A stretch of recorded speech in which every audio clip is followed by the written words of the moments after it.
Another round of applause to our wonderful youth. As they say, tunajenga, adequate housing for all. Another round of applause as they exit the stage. Thank you very much and welcome to Kenya.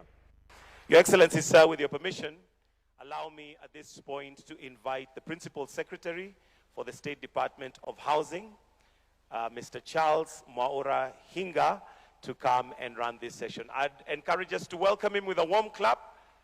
Karibu sana, Bwana Hinga. Karibu.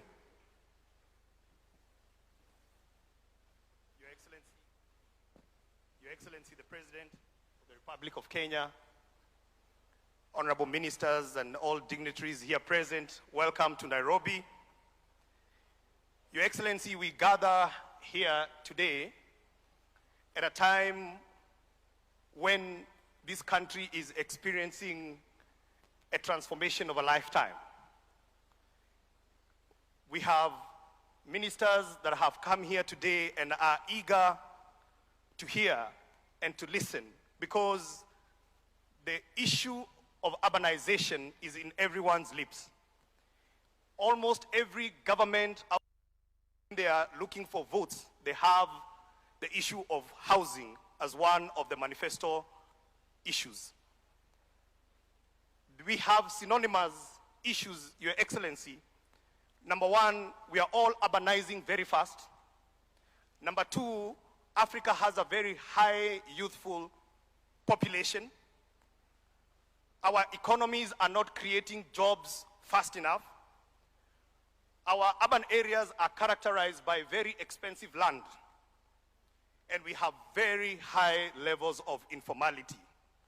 And yet, in the midst of all those challenges, this country, a small country in the eastern coast of Africa, with little or no natural resources, has yet again shown the way on how to move from talk to action.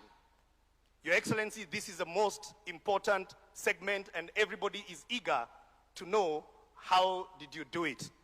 And so, without further ado, I would like to invite the Managing Director of Shelter Afrique Development Bank, Mr. Habib Han, to come and make his opening remarks, because, Your Excellency, yesterday we agreed that we will get out of here with a very clear focus plan on how we are going to fund the urban agenda. Thank you very much, Habib Han.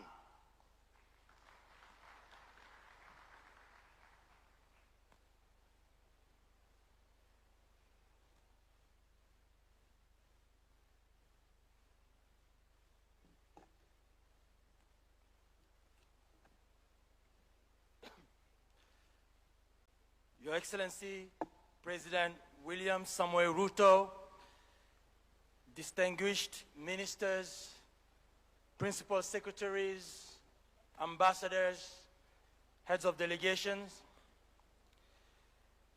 Your Excellency, Kenya is a regional hub for urban investment and innovation, particularly in housing this week. We all know Africa faces a $1.4 trillion housing gap. And forums like this bring together governments, financiers, the private sector to unlock solutions. Your Excellency, we have delegations from all over Africa, all shareholders and members of Shelter Afrique Development Bank, which you are graciously hosting here in Nairobi for the past 44 years, since 1982.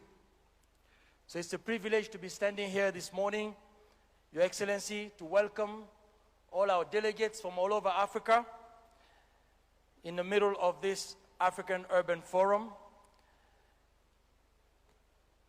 Kenya is now the benchmark for affordable housing. Thanks to your leadership, Your Excellency, when I arrived here in Nairobi for the first time in 2016, I saw how Nairobi and Kenya looked like. And I moved out to Asia and came back again in 2023. So when I arrived in January 2023, Your Excellency, I heard you say many times that Kenya will become a construction site. Ladies and gentlemen, today, Kenya is a construction site.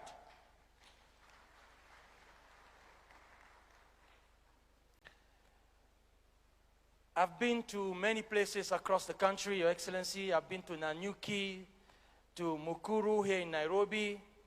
The governor is in the room. Nyeri, Nakuru, Kisumu, Homa Bay, where I actually started in January when we were there together to do the first inauguration of the first affordable housing program, which is a flagship today in Kenya, in Homa Bay. Kisumu, Eldoret, Machakos, Mombasa, Kakamega, Mandera, up north, Lamu. I've seen the country is under construction, Your Excellency, and this is not talks, this is action, this is results on the ground. Mr. President, under your leadership, you have giants at the Department of Housing. You just heard from my great brother and friend, P.S. Charles Hinger, who has been really championing the affordable housing agenda on the ground as the architect and the engineer, supported very strongly by the leadership of CS Alice Wahome, who's been at the helm of this institution for some time. Your Excellency, it is an honor again today to address you here and formally at the formal opening of this Africa Urban Forum in Nairobi, a city that reflects both the energy and the urgency of Africa's urban transformation. Across the continent, a profound shift is underway. Africa is urbanizing faster than any region in the world. Every year, millions of people move to cities seeking opportunity, livelihoods, and dignity. Our cities are therefore not only growing, they are becoming the primary stage on which Africa's development will unfold. But urbanization is not automatic progress. It must be designed, financed, and governed deliberately. Without investment, cities strain under the pressure of growth, housing shortages deepen, infrastructure gaps widen, informality expands. Policies and the right partnerships, cities can become powerful engines of prosperity and resilience. This is why the Africa Urban Forum matters. When leaders gathered for the inaugural forum in Addis Ababa in 2024, and I'm glad to see the minister in the room, declarations recognized that addressing Africa's housing and urban challenges requires strong financial institutions capable of mobilizing long-term capital. Specifically, Article 3.4 of the Addis Ababa Declaration calls on development banks, particularly Shelter Afrique Development Bank, to anchor the mobilization of financial resources from domestic and international sources to bridge the housing gap and urban development. At Shelter Afrique Development Bank, Your Excellency, we see this not merely as recognition, but a responsibility, a big responsibility. We are working with partners across the global financial ecosystem and the new African financial architecture under the leadership of the African Development Bank. We are also working with partners such as Badir, Afrexim Bank, the World Bank, the International Finance Corporation, IFC, DBSA, and other institutions to mobilize capital, strengthen project preparation, and unlock multi-billion-dollar bankable investment pipelines for African cities. But the scale of Africa's urban transformation demands more than financing alone. It requires, across the entire urban ecosystem, collaboration. National governments shaping policies, cities planning growth, development banks structuring finance, private investors deploying capital, innovators introducing new technologies, communities shaping the spaces in which they live, This forum represents, Excellency, that convergence. Over the coming days, discussions will explore and have explored, starting yesterday, how to strengthen municipal finance, develop capital market solutions, expand blended finance mechanisms, and unlock scalable investment opportunities that can accelerate housing delivery and urban infrastructure across the continent. But ultimately, the value of this forum will not be measured by the quality of our discussions here.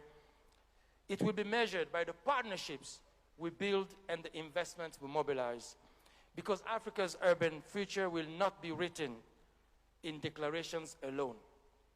It will be written in the homes that are built, in the infrastructure that connects communities, and in the cities that give millions of Africans the opportunity to thrive. Let us therefore approach this forum with bold ideas, practical solutions, and the shared commitment to action. Let us ensure that Africa's urbanization becomes not a challenge to manage, but an opportunity to seize. And let us remember that behind every project and every investment lies something profoundly human, a family seeking stability, a young person pursuing opportunities, and a community building its future. It is with this spirit that I'm honored to join in welcoming all our member countries of Shelter Africa Development Bank from all over Africa, West, Central, North, Southern, Eastern Africa, to this very innovative African Urban Forum, which for the first time would showcase, starting today, what we call the deal room, the African Urban Forum deal room, where transactions, investments will happen with many investors in the room and innovative projects showcased for investment. And this will be ongoing going forward. Thank you very much, Your Excellency. Thank you very much, dear colleagues. Thanks. Thank you very much. Another round of applause for Habib Han. 24 years ago, the world gathered here in Nairobi for the inaugural World Urban Forum. Later, next month, the world gathers again in Azerbaijan. And Your Excellency, I'd like now to invite His Excellency Anar Guliev, the chairperson of the State Committee for Urban Planning and Architecture of the Republic of Azerbaijan and National Coordinator for the World Urban Forum. You can come to this microphone, please, if you don't mind. Wolf, number 13. Thank you very much.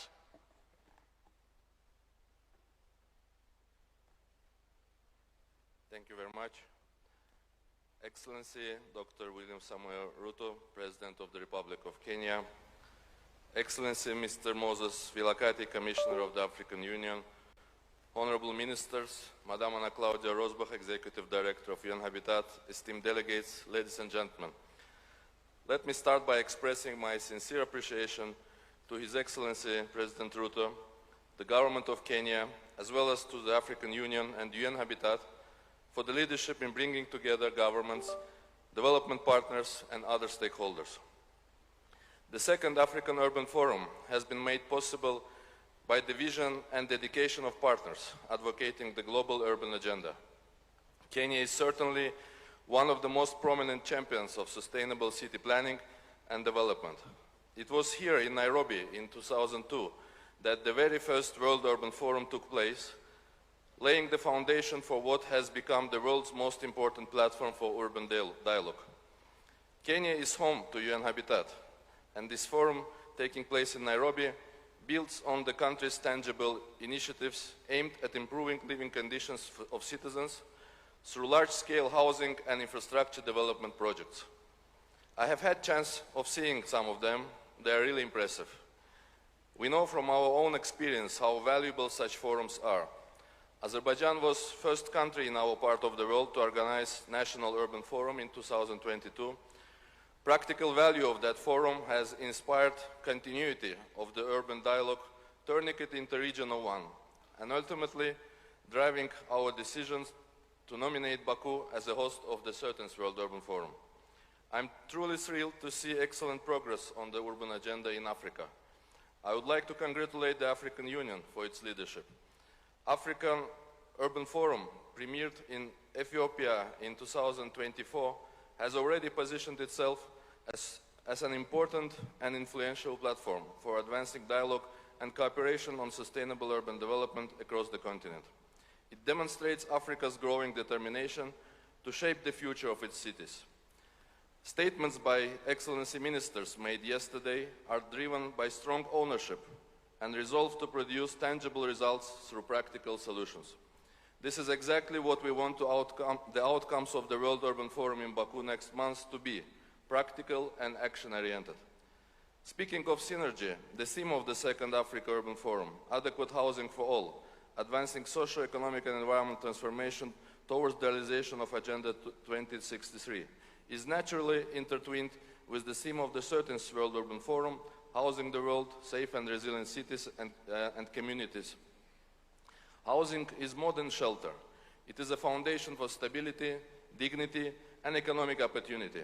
It drives economic growth that improves people's everyday life, strengthens the social cohesion within and among the communities.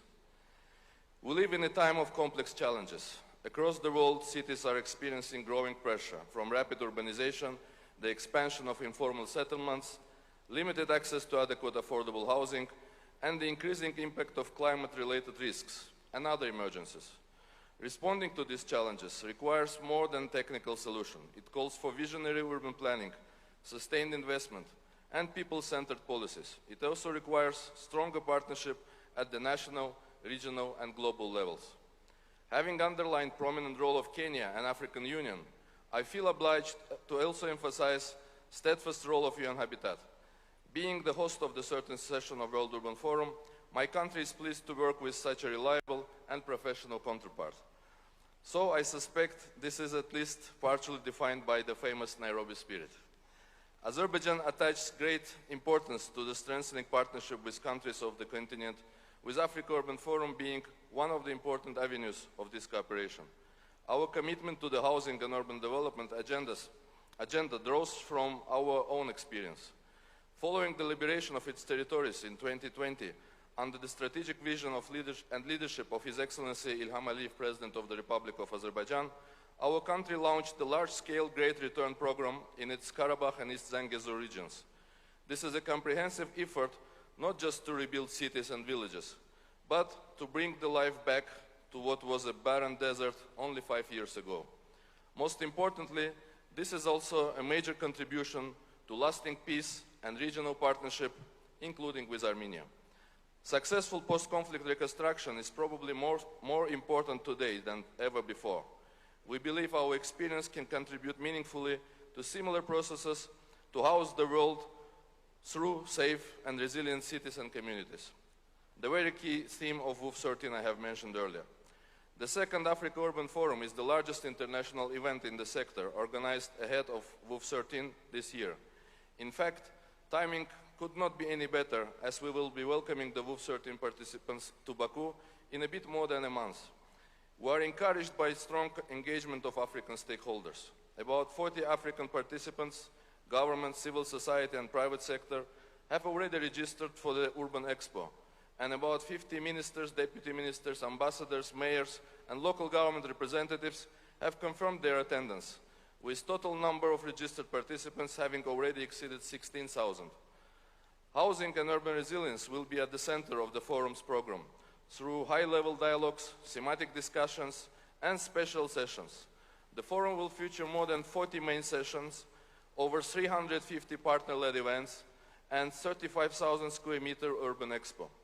For the first time in the history of the World Urban Forums, Azerbaijan has initiated a high-level leaders meeting, reflecting our strong political commitment to the global development agenda. We are honored that a number of heads of states have confirmed their attendance, including many from Africa. It goes without saying, we very much count on the most active, valuable contribution of our Kenyan partners, and active engagement of the African Union. Special session Africa Affordable Housing Compact will take place during the WUF 13. The session will explore financing models and partnerships to accelerate the delivery of sustainable, scalable housing solutions across the continent. The government of Azerbaijan will also organize a special session, Cities at the Heart of Connectivity, Urban Reconstruction and Regional Cooperation, highlighting how urban reconstruction can contribute to broader regional connectivity and cooperation, with cities playing a central role in this process. Let me underline, while well aware of the importance of such deep intellectual discussion, we are also determined to ensure practical value of the above deliberations. We cannot afford those discussions to remain discussions only, no matter how rich and well-intended. We believe WUF13 presents important opportunities for Africa to engage actively and showcase its experience. Having hosted COP29, Azerbaijan is availing itself of existing and building new partnerships and spearheading climate change action, including through urban agenda. This will be among priorities of the WUF13 as we look to contribute to COP31 in Turkey. Let me also mention that we have pleasure of co-chairing the open-ended expert working group on adequate housing for all, along with our friends from Somalia. I have mentioned the special role of Kenya plays in urban agenda, but let us not forget the country's capital is also home to the UN Environment Agency, UNEP.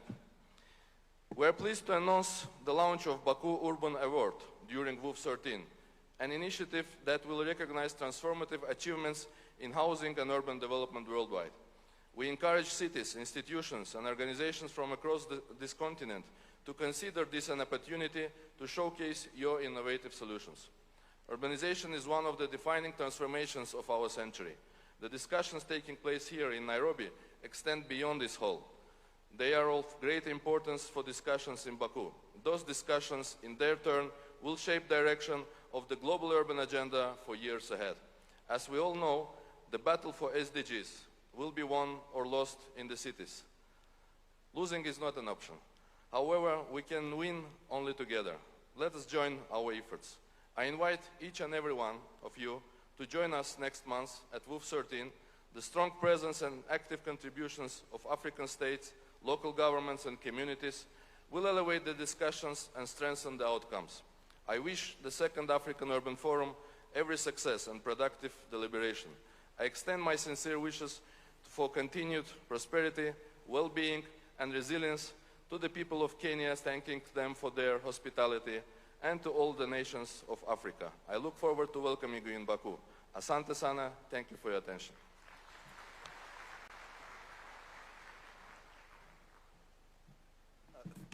Thank you very much, Your Excellency. Your Excellency, in one of the many situation rooms that we've had in the run-up to this agenda of affordable housing, you one day asked us the question, how is it that we normalized mediocrity over many years? And you asked this in relation to Nairobi. The name Nairobi means a place of cool waters. And how did the place of cool waters turn into the waters became sewage? And Your Excellency, you asked, how is it that Nairobi hosts 2 UN bodies, and yet we became okay with that level of mediocrity? Next speaker, Your Excellency, is Her Excellency Anna Claudia Rosbach, the UN Habitat Under-Secretary General and Executive Director of UN Habitat. You can come here. We've had a lot of collaboration with them, especially on the issues of the Nairobi rivers.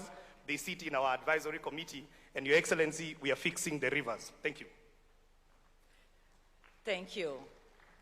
Your Excellency, Dr. William Samoei Ruto, President of the Republic of Kenya, Your Excellency Moses Vilakati, AU Commissioner for Agriculture, Rural Development, Blue Economy and Sustainable Environment, my sister, Honorable Secretary, Cabinet Secretary Alice Wahom, Honorable Anar Guliev, Chairperson, State Committee for Urban Planning and Architecture, National Coordinator for WUF13, my sister, Minister Shaltu from Ethiopia, our host, African Urban Forum #1, our host here, Governor Sakaja in Nairobi, honorable ministers, governors, distinguished delegates, ladies and gentlemen, good morning, Jumbo.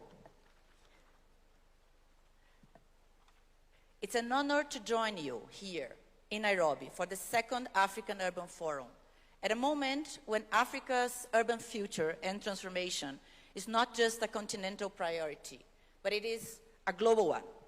Let me begin by extending our profound gratitude to our hosts, the government of Kenya, for hosting UN Habitat and for hosting us today, and commending the African Union Commission for their continued leadership in convening this continental forum for advancing Africa's urban agenda. Converging again after the first Addis Ababa African Union Forum in 2024, where participants adopted the African Urban Forum Declaration on Sustainable Urbanization for Africa's Structural Transformation, the second African Urban Forum in Nairobi shines the spotlight towards Africa's urbanization, rapid urbanization, happening at unprecedented scale. Let us reflect how far we have come from Habitat 1, Habitat 2, when the continent was still perceived as predominantly rural, to forging the common Africa position for Habitat 3, demonstrated through a unified continental voice in Quito, Ecuador. There, Africa negotiated the new urban agenda, not as 54 divergent entities, but as one bloc, one voice. Today, the story has progressed profoundly. The continent voice is much stronger, it's clear, and more essential than ever. Our theme is adequate housing for all, advancing social, economic, and environmental transformation towards the realization of Agenda 2063. It couldn't be more timely. Africa is the world's fastest urbanizing region, with cities growing at an average annual rate of 3.5%. This is a benchmark in human history. And by 2050, 6 out of 10 Africans will live in urban areas. 80% of Africa's population is going to be in cities. And over 60% of Africa's total population is under the age of 25. Urban areas are already generating nearly 60% of Africa's GDP. But at the same time, 60% of people are lacking adequate shelter.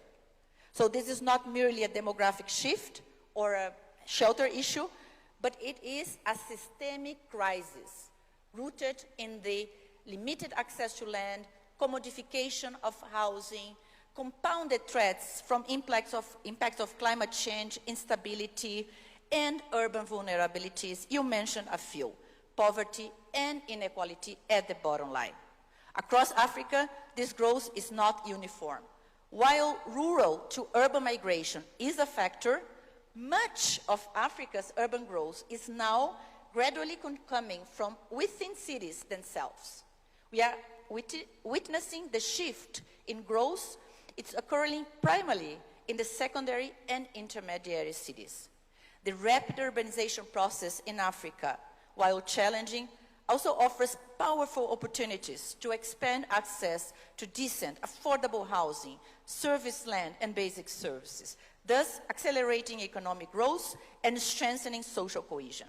While cities continue to grow at accelerated rates, it creates the scale needed to justify and attract investments in infrastructure, housing, and essential amenities. Expanding transport networks, affordable housing, digital systems in cities opens the door to improved mobility, greater connectivity, and enhanced productivity. Across the continent, governments and partners are increasingly recognizing urbanization as a driver for inclusive development, enabling them to plan better, mobilize more resources, and implement reforms that make land, housing, and basic services more accessible. But let us reframe how we view housing. Housing is not only a social expenditure, a cost to be minimized, a deficit to be filled. It is the foundation infrastructure for societies, for job dignity and socio-economic transformation. When we invest in adequate housing, we create construction industries that employ youth, we build resilience against climate shocks, and we provide stability upon which families and communities thrive. What this tells us is very simple. Africa's future is urban.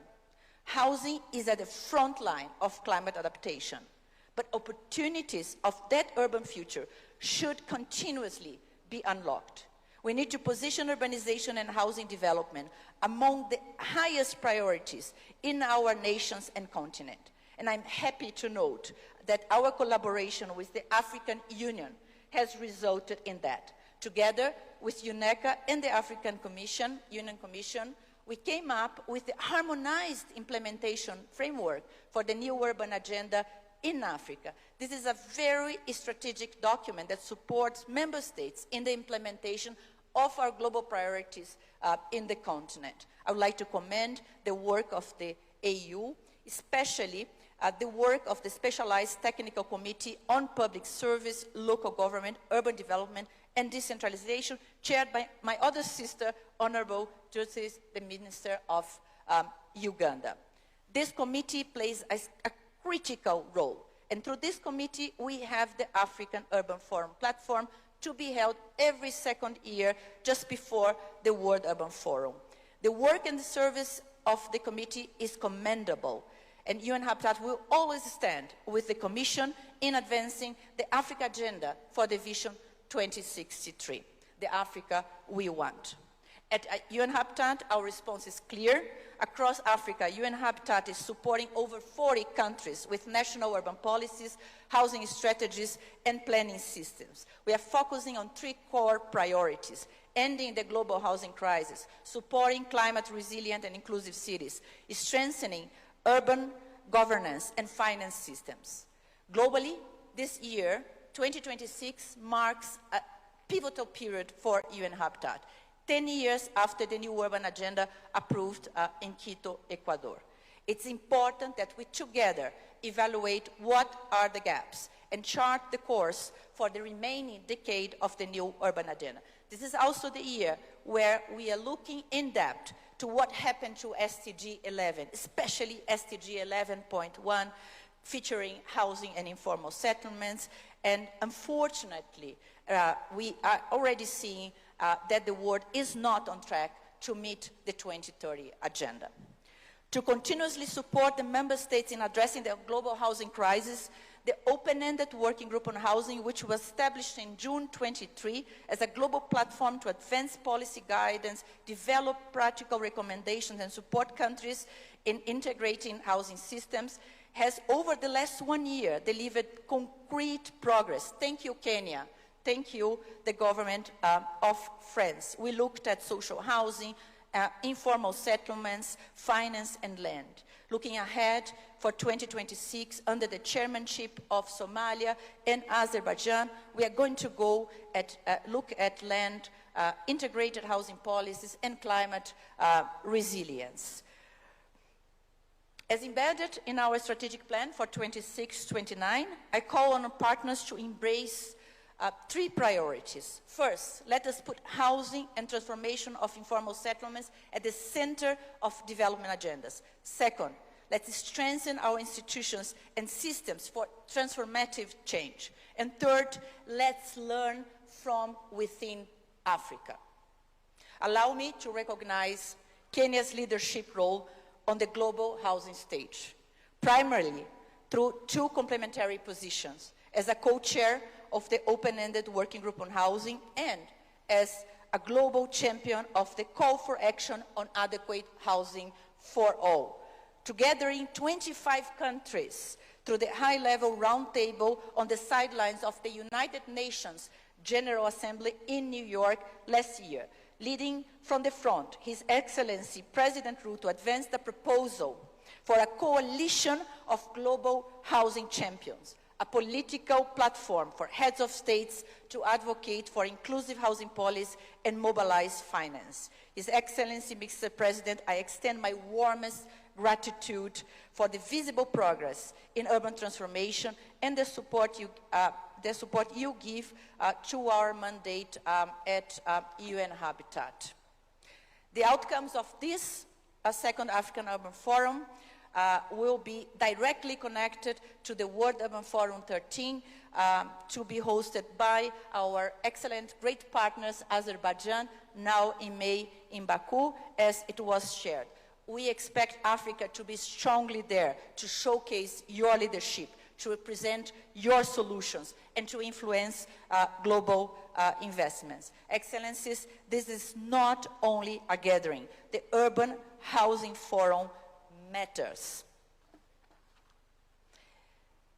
We finish this presentation today just committing that UN Habitat stands ready to support Kenya, African Union, and all of you in the roadmap ahead through the urbanization process in Africa. Thank you very much. Asante sana.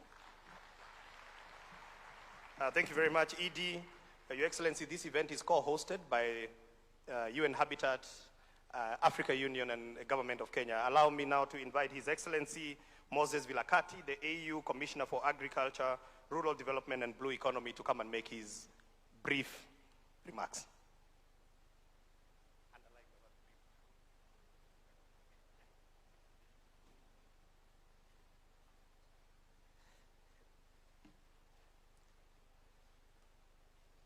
I understand what you mean. Your Excellency, Dr. William Samuel Ruto, President of the Republic of Kenya, and the host of the second Africa Urban Forum, honorable ministers present here, strategic partners, the private sector, and all protocols observed. It is a great honor and a privilege to join you today and address this August Assembly on the occasion of the opening session of the Second Africa Urban Forum here in Nairobi, which is dedicated to reflecting on the delivery of adequate housing for all as the continent advances socio-economic and environmental transformation towards the realization of Agenda 2063. Allow me to express the sincere appreciation of the African Union Commission to His Excellency President William Samuel Ruto, the government and the people of the Republic of Kenya for hosting this important continental gathering and for their exemplary leadership in advancing Africa's urban development and housing agenda. As we gather here to affirm the value of partnerships and cooperation and finding common solutions to shared problems, I wish to commend our long-standing partnerships with the United Nations Human Settlement Program, UN Habitat, and the United Nations Economic Commission for Africa, UNECA, for their continued support in convening this continental gathering. Your Excellencies, honorable ministers, the African Urban Forum, AUF, as a brainchild of the African Union Commission, was established during the fourth ordinary session of the Special Technical Committee on Public Service, Local Government, Urban Development, and Decentralization, held in Cairo, Egypt, in August 2022. The forum was established in response to the growing recognition of Africa's rapid urbanization, its opportunities and challenges, and the need for continental platform to promote an inclusive and holistic approach to unlocking its full potential. The AUF has evolved from its inaugural session held in Addis Ababa in 2024 to becoming a vital multi-stakeholder platform for discussing key urban issues, linking the 2030 Sustainable Development Goals, the new urban agenda, and the aspirations of Agenda 2063. The value, therefore, of this forum lies in its ability to provide a unique platform for political leadership, for policy dialogue and partnership, shaping Africa's urban future while strengthening the coordinated implementation of Agenda 2063. Beyond its technical component, The forum is an important political platform that brings together heads of states, ministers, local governments, and partners to reflect on how Africa's urban transformation can be guided by strong governance, inclusive development, and sustainable peace. Africa, ladies and gentlemen, is undergoing the world's fastest urban transition, with urbanization placing cities at the heart of national economic growth, social transformation, and regional integration. Equally, this rapid urbanization presents governance, infrastructure, climate, and peace, as well as security challenges that requires political leadership and coordinated continental action. The theme of this forum, adequate housing for all, advancing socio-economic and environmental transformation towards the realization of Agenda 2063, speaks directly to these development imperatives. When we look at from an African Union's perspective, we realize that adequate housing is a matter of dignity and human rights. It is also a foundation for economic productivity. It is also essential for social stability and peace. And it is also central to sustainable and inclusive urban development. Housing and urban development, therefore, represent a strategic pillar for achieving Agenda 2063. We also have interconnected themes. These include urban infrastructure and urban development, which are all essential for economic growth, regional integration, accessibility and mobility, as well as service delivery investments. We also need to look at energy transformation as well as strengthen productivity to support the implementation of the African Union's infrastructure. There is also the issue of resilience, building, and sustainable urban development, which are critical in the context of climate change and environmental pressures. But also, we need to be looking at smart cities, science, technology, and innovation, which are transforming urban governance and economic development through digital systems, data-driven planning, as well as enhanced transparency. Yet, we also need to be innovative, look at innovative financing to make sure that our dreams can be realized. But of importance is to make sure that we also look at transforming our informal settlements, which remain a priority for social inclusion as well as human dignity. Lastly, we need to be looking at urban migration and displacements, which requires coordinated governance and policy responses. Cities are increasingly hosting displaced populations and migrants, making urban areas central to humanitarian response, social integration.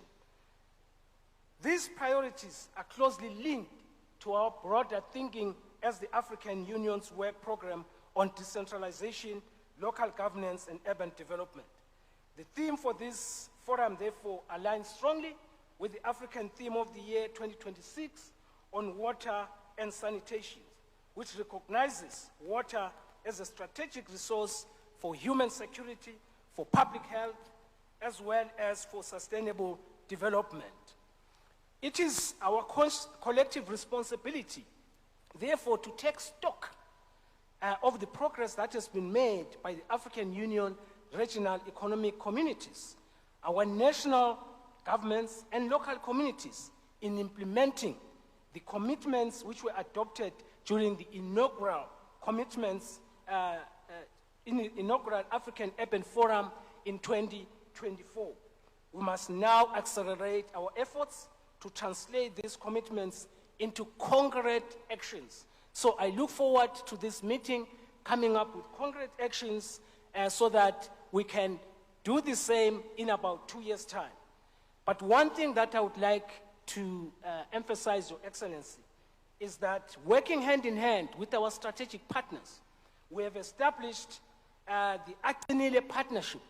Aqinile means strong, which is a unique partnership formed by the AUC, the UNDP, the UN Habitat, and UNEP to jointly address disaster risks across the continent. The development also of the Africa Common Position and continental agenda, raising advocacy for global economic and continental fora, it becomes very, very important also as we look at the housing issue. We think that the success of the Agenda 2063 lies in better livelihoods, and that can only be done through better housing for all. Therefore, the expected outcomes of this forum, together with the Nairobi Declaration on Housing, should reflect Africa's collective commitments to adequate housing, sustainable urban development, strong local governance, climate resilience, and inclusive growth, which should reinforce the role of Africa's Urban Forum as a continental institutional platform. In closing, Your Excellency, African Union remains fully committed to working with member states and partners to support Africa's urban transformation and to advance Agenda 2063. Let us therefore work together to build inclusive, resilient, and peaceful African cities, ensuring adequate housing for all. I thank you. Siyabonga kakhulu, asante asante. Siyabonga. Your Excellency, out of the 273,000 housing units under construction in Kenya, 98,000 of them are in construction in the capital city of Nairobi. It is my great pleasure now to invite the governor of Nairobi to come and make his very, very brief remarks.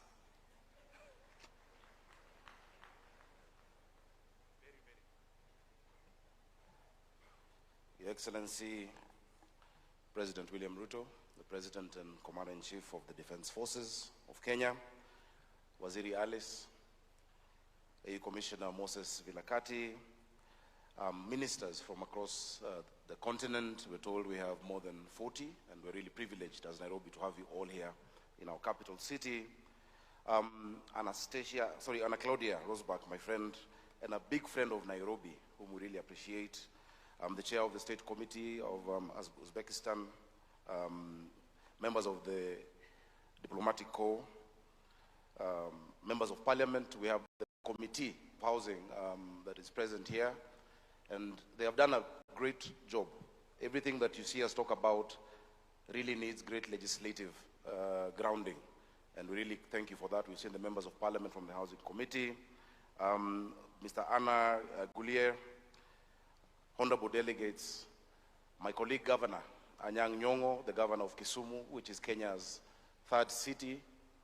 Governor Professor Anyang' Nyong'o is also the chair of the Committee on Urban Matters and Housing at the Council of Governors. Honorable delegates, I hope you had a good time yesterday. If you didn't, please see me after this. We welcomed you to enjoy Nairobi, and so I am sure you had a good time. But if you didn't, I'll be available. Your Excellency, yesterday we underscored the urgency of what we're dealing with.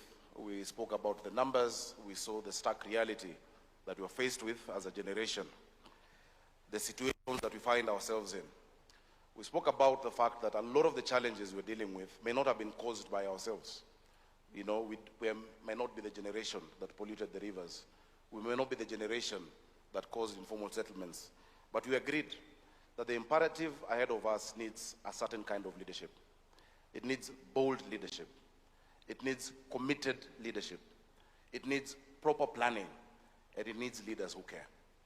Your Excellency, the delegates today here, and many, may not know what our country has had to go through to achieve what we can proudly talk about today.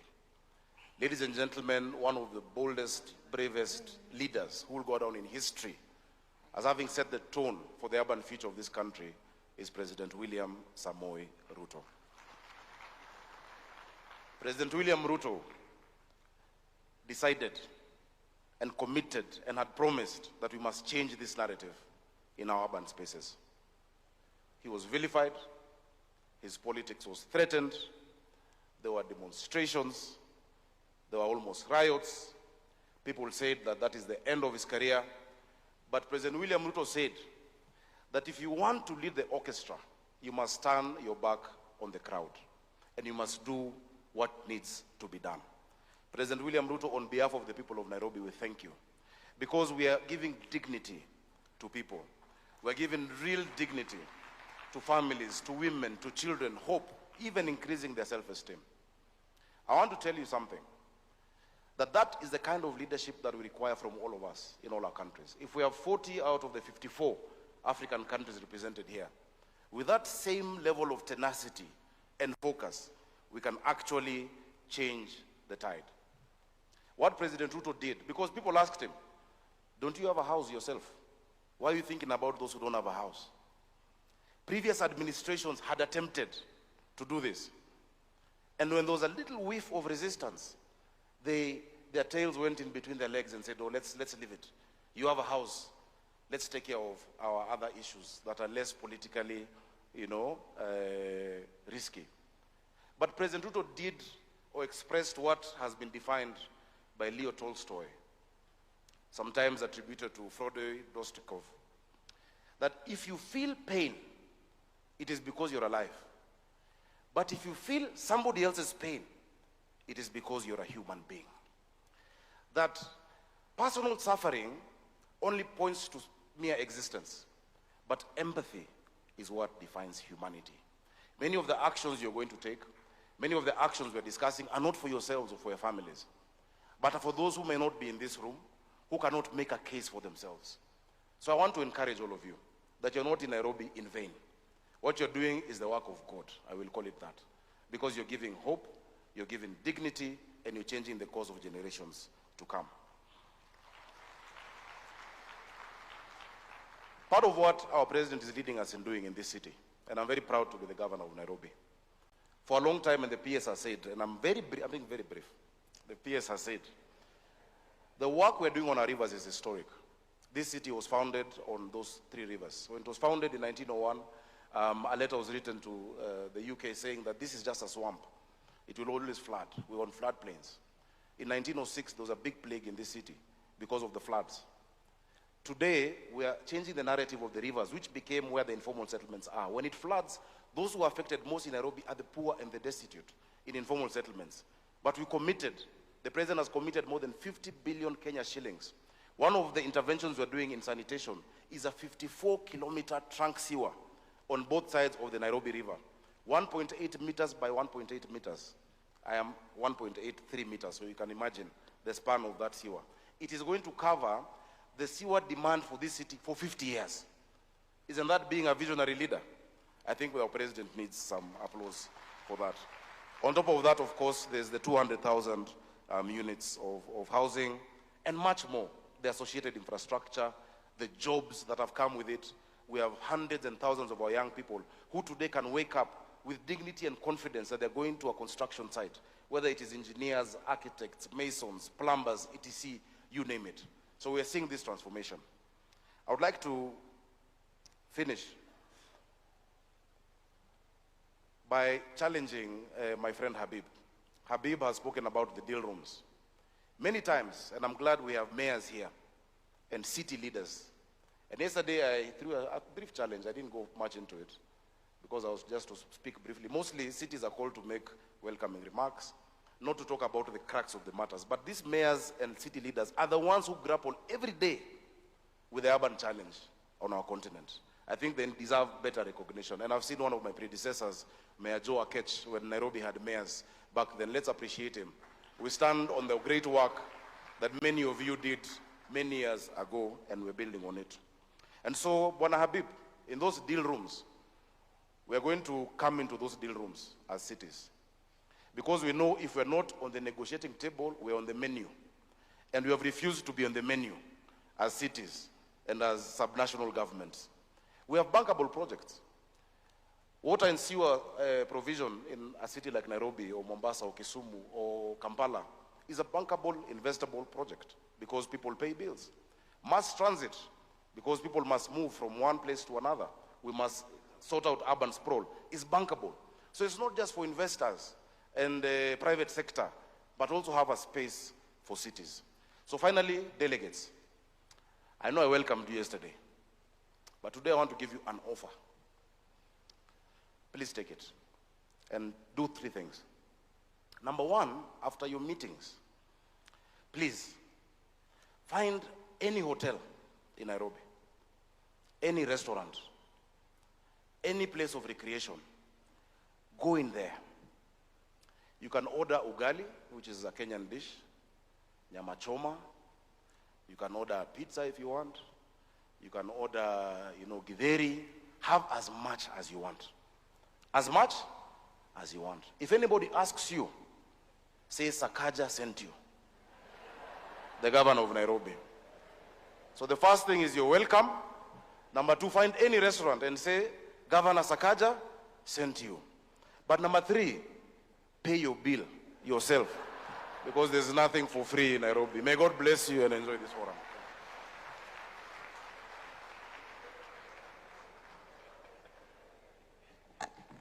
Thank you very much, Governor Sakaja. To bring us to the end of this session, allow me to invite my boss, my cabinet secretary, Madam C.S. Wahome. Come on, let's give her a round of applause. She's done a remarkable job in organizing this event. Thank you so much. Thank you. Thank you. Let's give a clap to P.S. Hinga. He's the guy I ride on for implementation. Thank you. Thank you very much.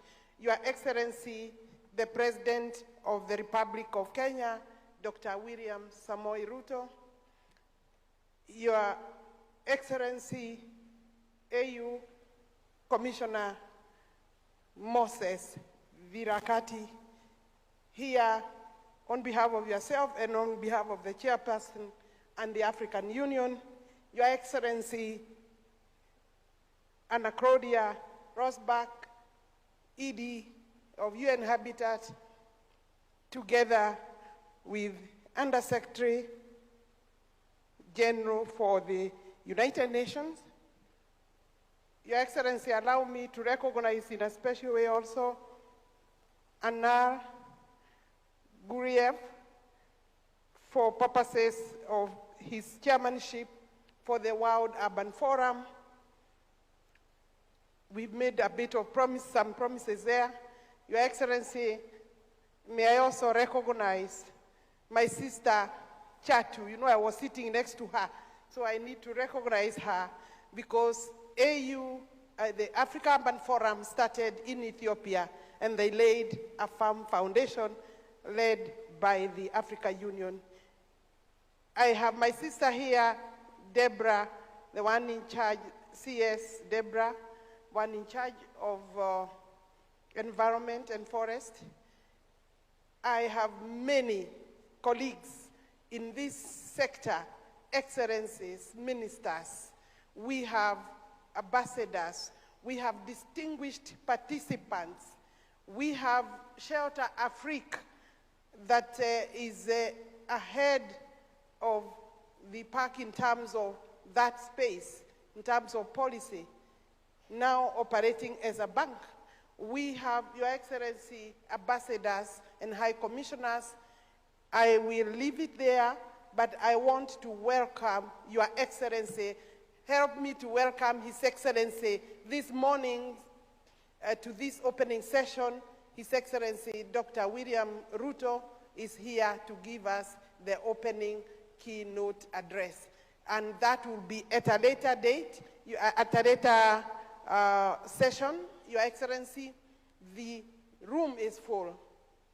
And I assure you, even yesterday, it was this full. We have exchanged great ideas. But one thing that came out, Your Excellency, is that we must move from boardrooms, we must move from halls, and we must consolidate our energy, our strength, and our ideas. With those remarks, Your Excellency, allow me to just say one or two things that as I address you on this second Africa Urban Forum here in Nairobi, at a moment when the question of housing and urban development has firmly moved to the center of Africa's development agenda. Allow me at the outset to recognize the leadership of His Excellency President William Ruto, who has been designated as the global champion for adequate housing by UN Habitat.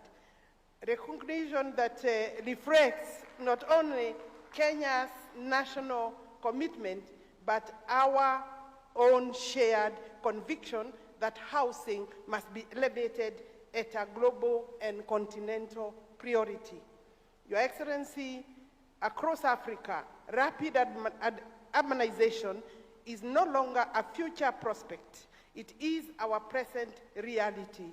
Yet, unlike previous global urban transitions, ours is unfolding under conditions of constraint, limited physical space, growing populations, climate change and vulnerability, significant infrastructure deficits.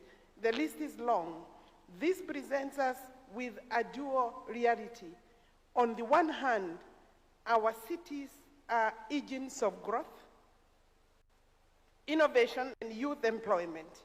On the other hand, without deliberate and coordinated interventions, they risk becoming centers of exclusion and institutional centers of inclusion and vulnerability.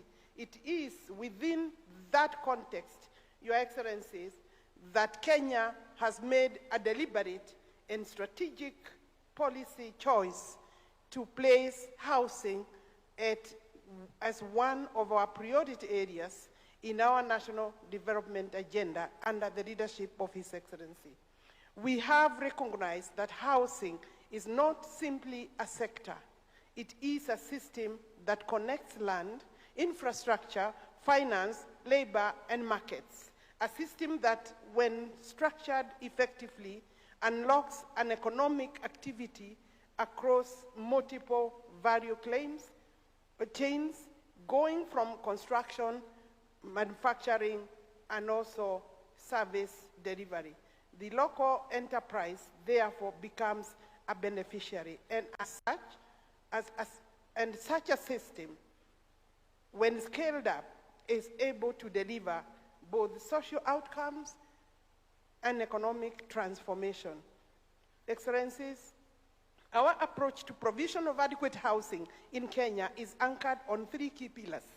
First, we have prioritized policy and institutional alignment, ensuring that housing delivery is coordinated through a whole of government approach that integrates planning, financing, and implementation. Indeed, our financing is a local solution. Second, we are advancing innovative financing mechanisms and leveraging public resources to crowd in private capital, structuring blended finance solutions, and creating predictable funding streams to support delivery of scale or at scale. Third, we are strengthening delivery systems and building institutional and technical capacity required to move from project by project implementation to program-based delivery, supported by partnership with the private sector and other stakeholders.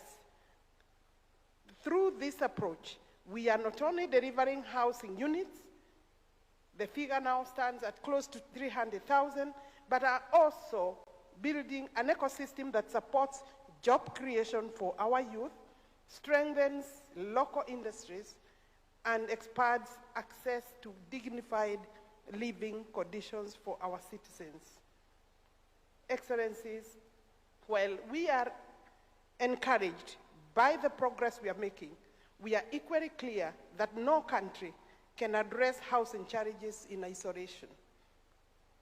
It requires stronger partnerships between governments, development institutions, and financing partners.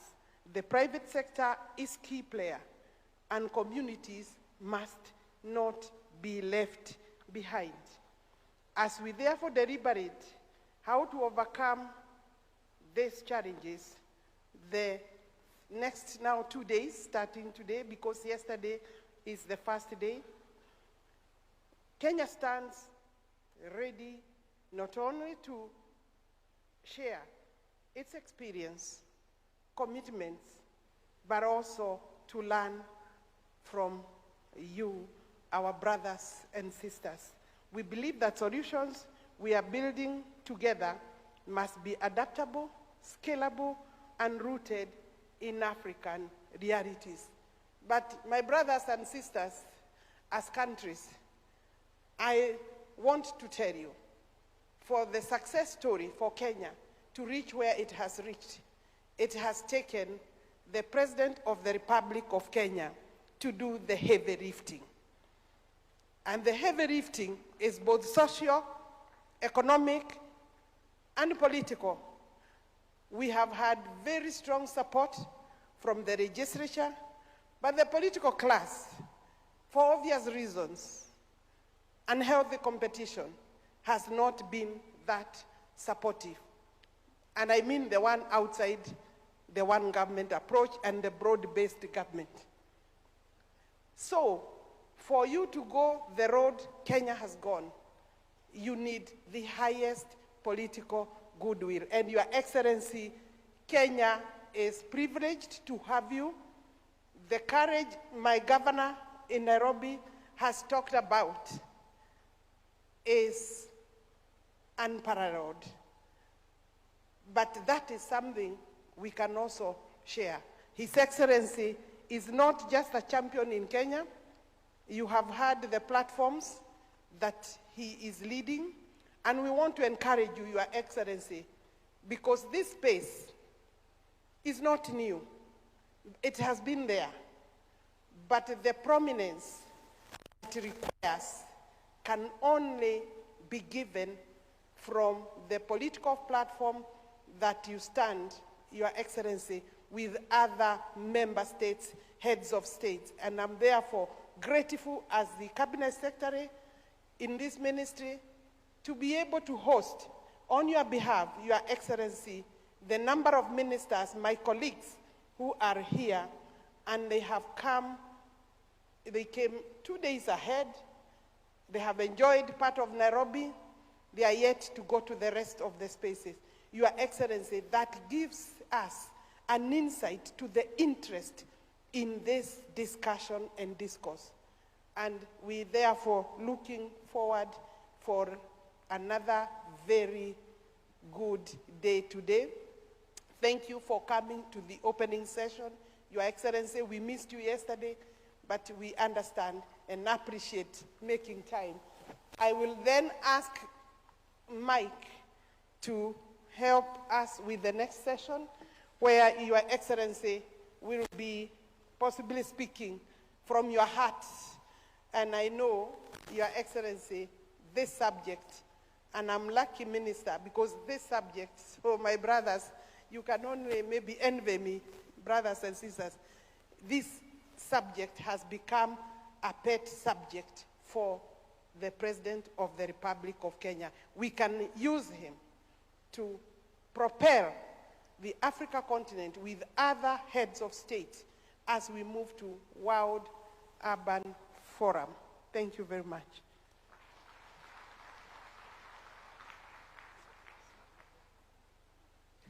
Another round of applause for Cabinet Secretary Alice Wahome. Thank you very much. Your Excellency, I believe all in this room believe that the future is urban.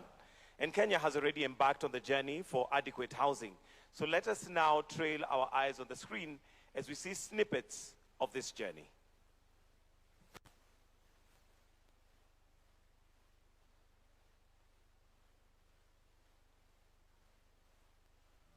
Step toward a future. The mindset changes, everything changes. Sai niko na kwangu, sisumbuliwi, sigongewi mlango. Famwe mpaka nilikuwa napika na mafuta ya koko. But hapa nimekuta gas. Dignity also, it's kind of lifted up, not the same way while you are still in the slums. We know that the future is urban, so we must manage these spaces so that we are able to coexist, ensure that we have proper transport systems. Top of all is ensure that there's some ownership so that they can be able to gain some dignity and feel like they're part of the life. The question remains, who will shape it? We'll now hear from His Excellency himself, but allow me to introduce our moderator for this session, Vivian Onano. She's an award-winning social entrepreneur and founder and director at a Leading Light initiative. Vivian continues to play a leading role in redefining Africa's growth and development through the direct engagement and inclusion of women and youth. Your Excellency, Vivian is a respected speaker who often speaks on global education, gender equality, youth empowerment, and international development. Distinguished guests, ladies and gentlemen, why don't we put our hands together as I welcome our moderator to now come and take up the next session. Karibu sana, Vivian. A round of applause, please welcome her. Isn't she looking great? Welcome.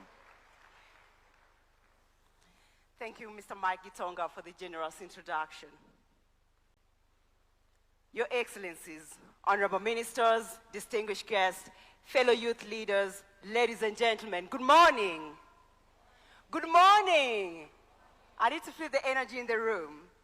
It is my honor to serve as the moderator for this high-level fireside conversation with His Excellency the President of Kenya, where we will delve into key lessons, best practices, and critical challenges in delivering adequate housing for all.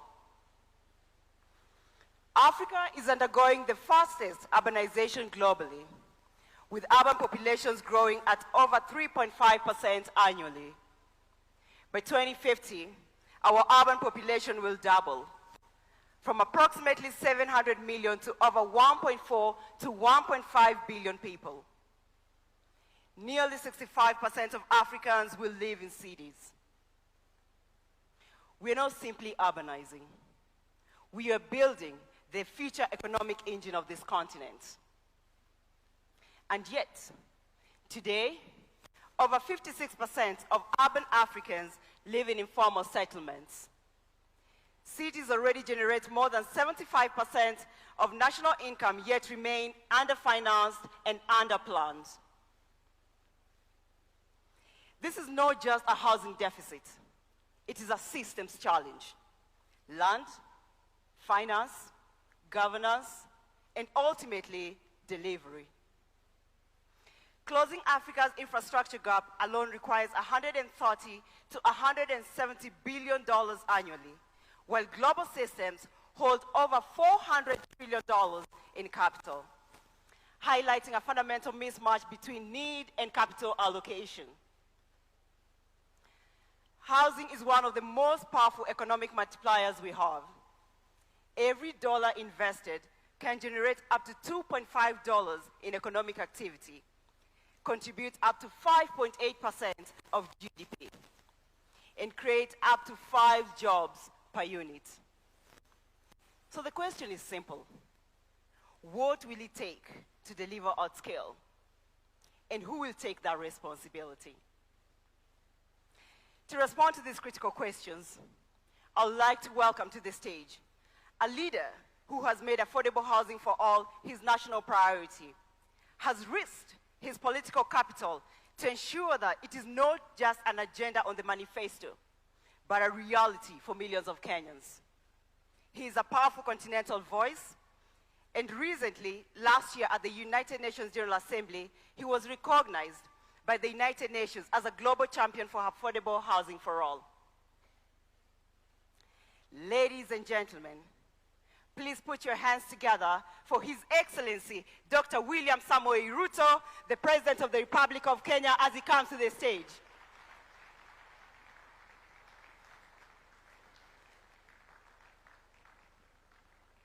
Another big round of applause for His Excellency. Thank you, Your Excellency. Vivian Onano. Thank you, Your Excellency. Oh, you may be seated. Thank you. Thank you, Your Excellency, for joining us today. Mr. President, our session is really designed as a conversation, weaving together leadership and delivery, financing realities, global systems, and continental commitment. So without further ado, I'll dive into my first question. Africa's urban population is growing faster than infrastructure delivery, with cities expanding at over 3.5% annually. Under your leadership, Kenya has positioned housing at the center of its development agenda, recognizing as both a social and economic priority. In the next 2 to 3 months, your administration will have completed over 200 173,000 housing units, with another 500,000 planned for development, with over 640,000 direct jobs created. This is Africa's largest affordable housing program. Mr. President, this is bold leadership, and we would like to understand how you made this happen. What did it take to move housing from political commitments to a fully functioning economic system that delivers at scale? And what are some of the bottlenecks that you have had to intervene on to ensure affordable housing remains a national priority, Mr. President? Thank you very much, Vivian. And welcome colleagues and friends from across our continent to Kenya. The conversation that you want to engage me in is a conversation that is very close to my heart. Affordable housing is not just about houses. It's about people. It's about dignity. It's about jobs. It's about careers. It is about business and much more. And you have asked me a fundamental question that how did we move this from manifesto, from documents, from ideas into reality? And I have only one answer. It takes leadership. That's it. And we have had this in our plans as a country in many administrations. We've had it in many manifestos. We've designed how it can be done. But until you find the leadership that has the courage to translate it into reality, it will remain aspiration, it will remain talk, it will remain documents, it will remain campaign promises. And one more thing, you cannot undertake such a fundamental and consequential undertaking if you are focusing on the next election. It has to take a longer term focus in the next generation. That's what it takes. If you focus in the next election, you will not do it because it is difficult. It requires heavy political capital. It requires mobilizing resources, how to finance it. And that is why today, as I sit here with 270,000 houses being built across the breadth of Kenya, in every large township in the Republic of Kenya, we have 200 active sites in every part of the Republic of Kenya. Yesterday, I was in one of our counties in Olkalau. The affordable housing in Olkalau is ready. In fact, we're going to hand over the keys. CS Alice Wahome has been with me. She has taken me to every place in Kenya because of affordable housing. So let me just say this, that affordable housing will happen if you have the ultimate political leadership. It cannot be done at the ministry. It cannot be done at another level. It has to take the political leadership at the highest level to drive it. Number two, you have to find ways of mobilizing resources. In Kenya, we decided that we are going to mobilize resources locally. the houses we have built in Kenya, maybe ministers sitting here, and I want to say this is a very important forum. We have close to 40 countries represented here at ministerial level, because housing is such an important topic for any government, because the world is urbanizing. You've just given us the statistics. We have 700 million people today in our continent living in urban settlements. For us in Kenya, we have 7 million people living in informal settlements. We have 1,140 odd informal settlements around the country. And in fact, strangely, a few years ago in Kenya, when visitors used to come to Kenya, I don't know how this happened, that we used to be proud of, okay, take this visitor to go and see the largest slum in our region. You know? So you take your visitor to go and see Kibera, the largest slum in our region, to go and see squalor and poverty and filth, and, you know, which is not the right thing to do. Not to deny that this exists. Yes, it does. But somebody has to do something about it. Today, I can proudly say, when these ministers leave these rooms, they will be taken to see how we are transforming those informal settlements into decent living houses for the people of Kenya. And the houses we have built, we have not borrowed money from the World Bank. We have not borrowed money from anywhere. We built these houses using our own resources. Wow.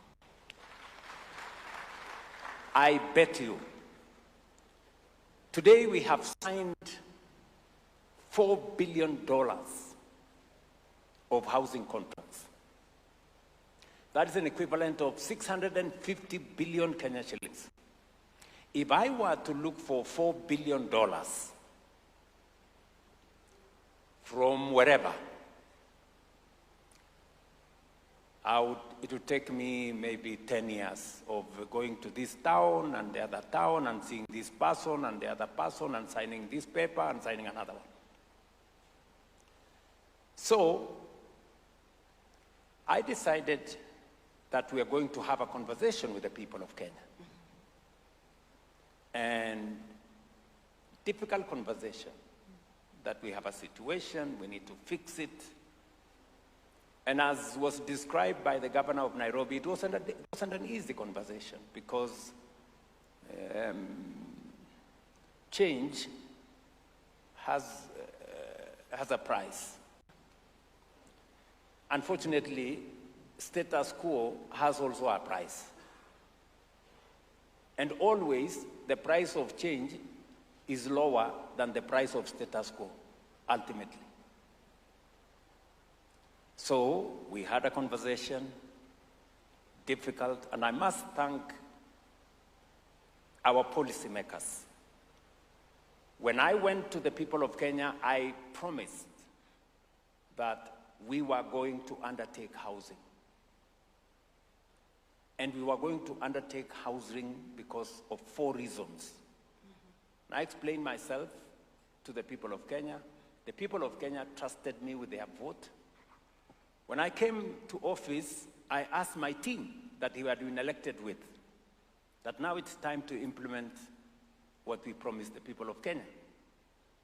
And many members of parliament who are my friends told me, Mr. President, we cannot do this. This is difficult. This housing levy is difficult. But I told them, so are you telling me that we told the people of Kenya what we had no intention? In fact, I remember asking some of them who are my friends, I told them, when you had me on the platform telling the people of Kenya, we are going to build houses, their children are going to get jobs, we're going to move them away from slums, what was going on in your mind? How did you think that we are going to do this? And I want to thank our parliamentary group that when I explained to them that this was not something we are going to bargain with, they agreed with me. They passed the necessary legislation. We went through difficult times, but today we can proudly say as a people and as a nation that we are doing some of the most consequential things. And this is very emotional. Why? You haven't seen the kind of impact that this has on real people. When I went to move the first batch of people who are living in a slum, right here in Nairobi called Mukuru, a place where there is no toilet, a place where there is no road, there is no water, there is no electricity. For you to use the toilet, you have to pay. For them to move from that state to 10th floor of a building that has water, that has piped gas, that has electricity, that has a lift, that has a playground, that has a school, that has a hospital, that has street lighting. You don't know the kind of impact you make to those kind of people. So, this is not just about houses. As I told you, it's about people's careers. In January this year, we brought on board about 6,000 interns. You know, apart from 600,000 people working, who were not working 3 years ago. Architects, engineers, plumbers, quantity surveyors, carpenters, a whole array, realtors, painters, people who have gone to college. We're talking about graduates from our technical training colleges. Certificate, people who have a certificate in electrical, in being an electrician, people who have degrees in architecture. These are real people with real careers to pursue. Today they have a chance to pursue their careers. Today, because of the housing program, we have industries that have come on stream. We have people who have been Juakali artisans, small enterprises. Today they are transitioning from being ad hoc. You know, you make one window today, you make another window after 2 months, you make another window after 10 months. Today they have contracts.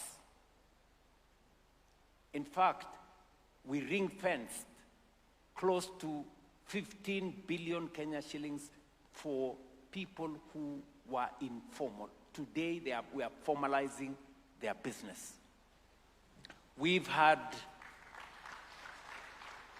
more steel companies come on stream. We've had more cement factories come on board. We've had many more people coming on stream in the space around making construction equipment, making inquiries in transport industry. More transporters are coming on board. So we have built a whole construction industry around housing. What is more, we are slowly rolling back land fragmentation. We are slowly influencing land that was meant for agricultural activity, we are now reserving it for agricultural productivity and food security instead of it being subdivided for informal settlement. So it hasn't taken a person, it has taken a whole Kenyan society, because the executive has been in, Alice and myself and the team. People in the legislature have done their part. The people of Kenya are the biggest contributors to this success. Why?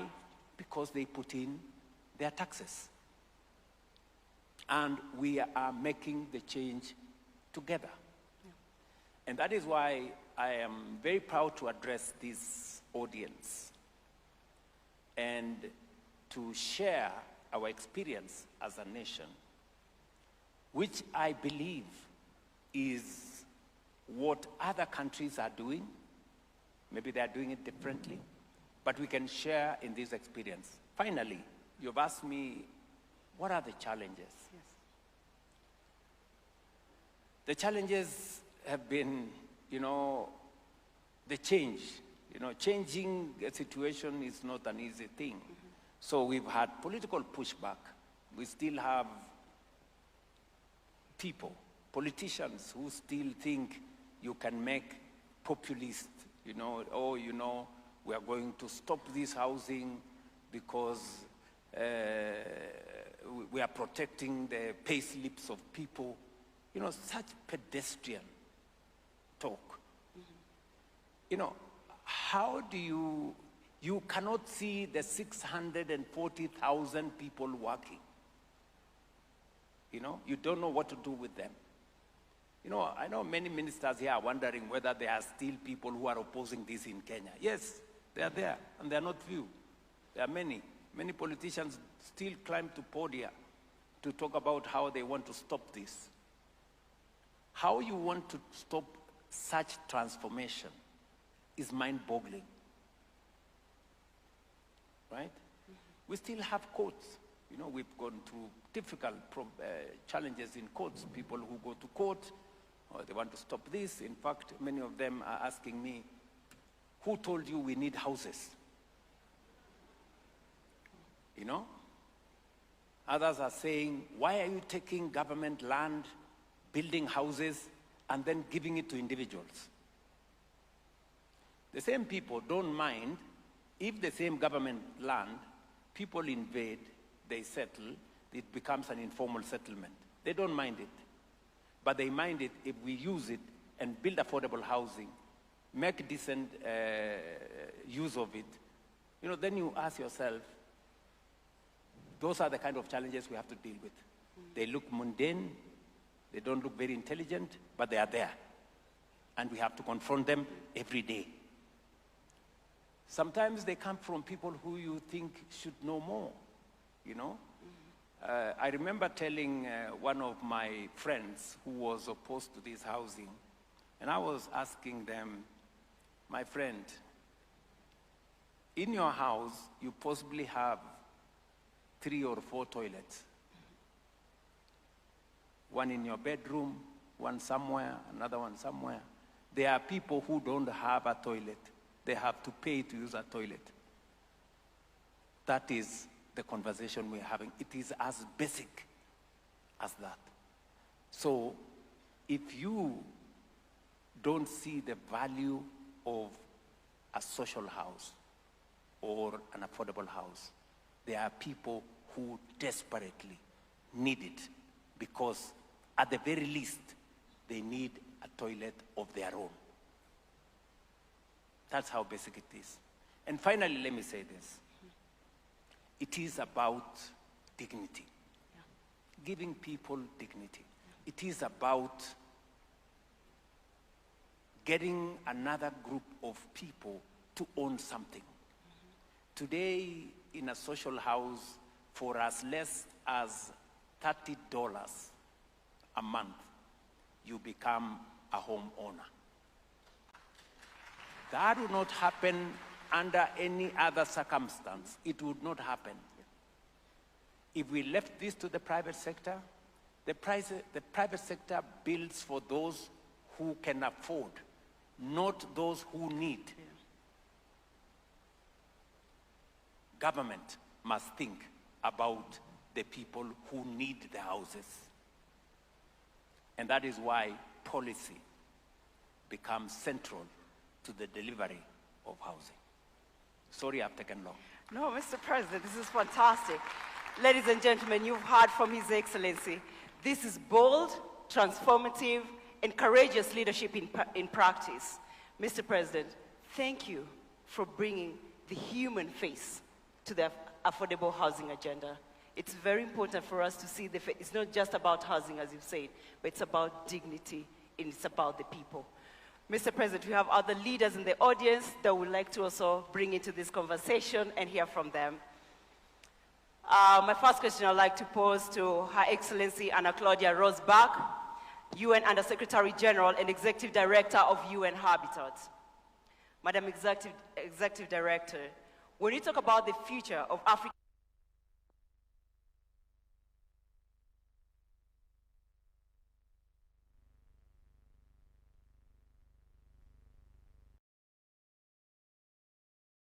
and are governments investing enough in secondary cities as the next frontier for affordable housing, or are we still over-concentrating resources in primary urban centers? Madam Secretary. Thank you so much. First of all, I really would like to appreciate Mr. Excellency President Ruto for your honesty and transparency. Mm-hmm. Indeed, housing is complex, and without top leadership, as you said, Minister, it's very difficult to accomplish because there are so many factors involved. But President spoke about the hundreds of millions that are coming to urban settings in Africa. And I spoke about the rural-urban, but also the migration among cities. And our data shows that the growth is actually happening in intermediary city.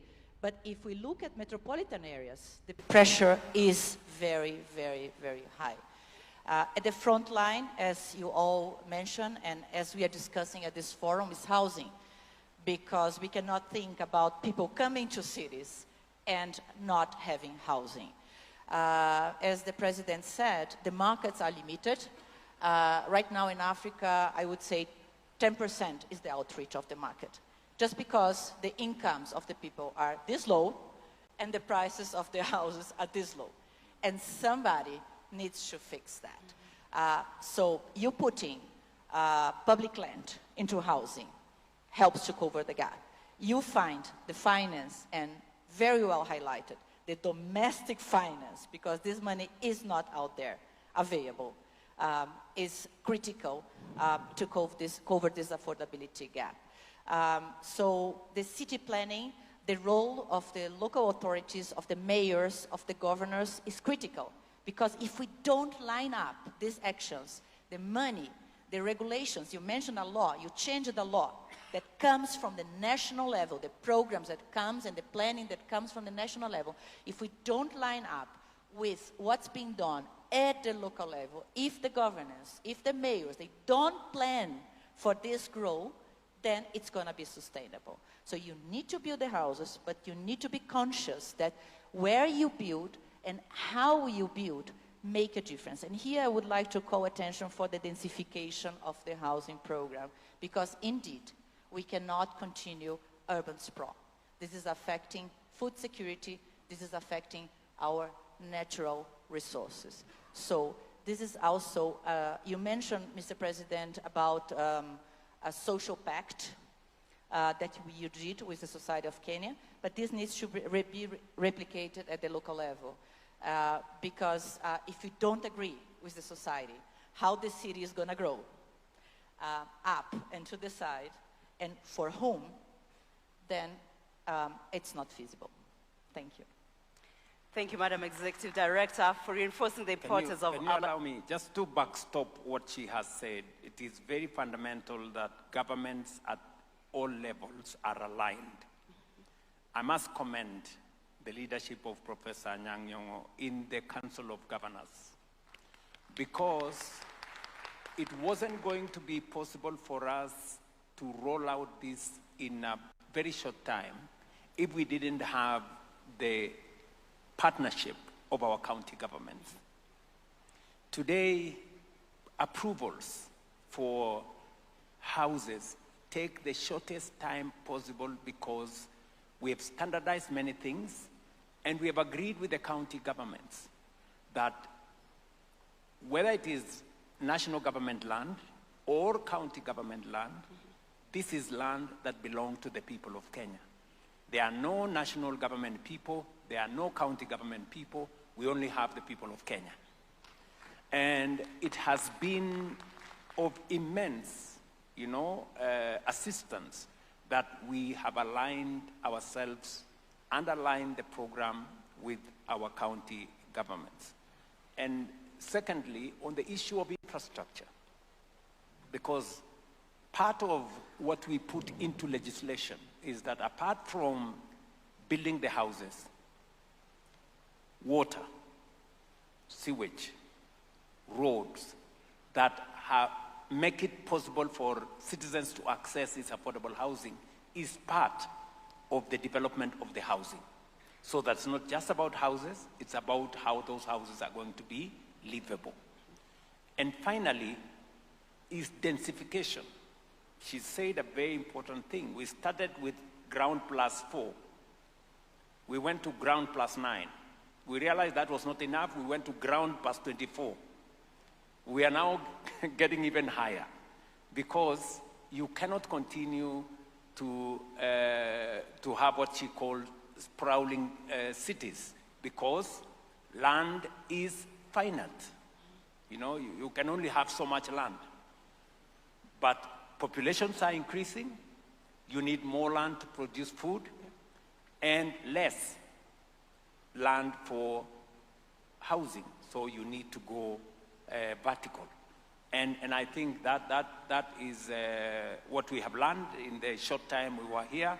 I remember with my team, led by Alice and my good friend Charles, we had to rethink and redesign the whole thing because we realized that it wasn't tenable for us to do ground plus 4 for especially big cities because land is finite and it's expensive.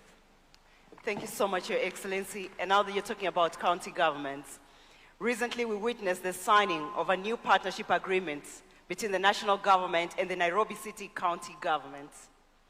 This is not the first time such an arrangement has been pursued. We previously saw a similar model that led to the establishment of the Nairobi Metropolitan Services. This partnership has sparked an important debate. Some argue that such partnerships risk undermining the gains of devolution, while others contend that Nairobi, given its role as the nation's capital, economic hub, and diplomatic center, requires a unique governance approach. Mr. President, what distinguishes this new partnership from the previous arrangements? And most importantly, what tangible outcomes should Kenyans expect to see as a result of this new renewed collaboration? There's a world of a difference between the partnership under NMS and the partnership we have today with the county government of Nairobi. Under the previous arrangement, it was a transfer of functions. We are not undertaking any transfer of functions. We are working in partnership with the Nairobi City County because Nairobi City County is also the capital city of the Republic of Kenya. And the law outrightly states that the Nairobi City County needs to have a special arrangement with the national government because Nairobi City County also is the seat of the government of Kenya. And therefore, we've undertaken this agreement, and for the first time, a president in Kenya is going to address the assembly of a county, and I will be doing it today at 2:30 p.m. Because that partnership is important. We've agreed on the parameters that need to be undertaken, on making sure that the city is clean, on making sure that the city is lit, on making sure that the city is motorable. So we have agreed on which is not the subject of this meeting, we have agreed on what we are going to do with the Nairobi City County. And I am very happy and I'm very proud that we have this agreement. It is not about the president, it's not about the governor, it's about the people of this city, and it's about the capital city of the Republic of Kenya. So that is the agreement we have signed. It is not undermining devolution. In fact, we will be empowering the city of Nairobi to do more and to get it better for the residents and for the Republic of Kenya. Because if Nairobi, you know, many people, these great people who have come here, if they go back home, they will tell you, we went to Kenya. But actually they came to Nairobi. You know, so Nairobi must present the right face of Kenya. So that is what we are trying to achieve. Thank you, Your Excellency. So yeah, we've heard from His Excellency on bold leadership, courageous leadership to get this big, audacious initiative going. But Mr. President, we also need money to ensure that we deliver at scale. So to respond to this question, I'd like to speak to Mr. Abbas Jar, Practice Manager, Urban Development and Disaster Risk Management, Eastern and Southern Africa at the World Bank. Mr. Jar, policy sets direction, but financing determines whether we arrive. Financing remains critical on both the demand and supply sides. Despite over $400 trillion in global capital, African cities remain underfinanced due to perceived risk, weak project pipelines, and limited creditworthiness. Mortgage penetration remains below 10% in most African countries, largely due to income informality. What is preventing private capital, particularly African capital, from flowing into housing and urban infrastructure? And what would a fully functional housing finance ecosystem look like?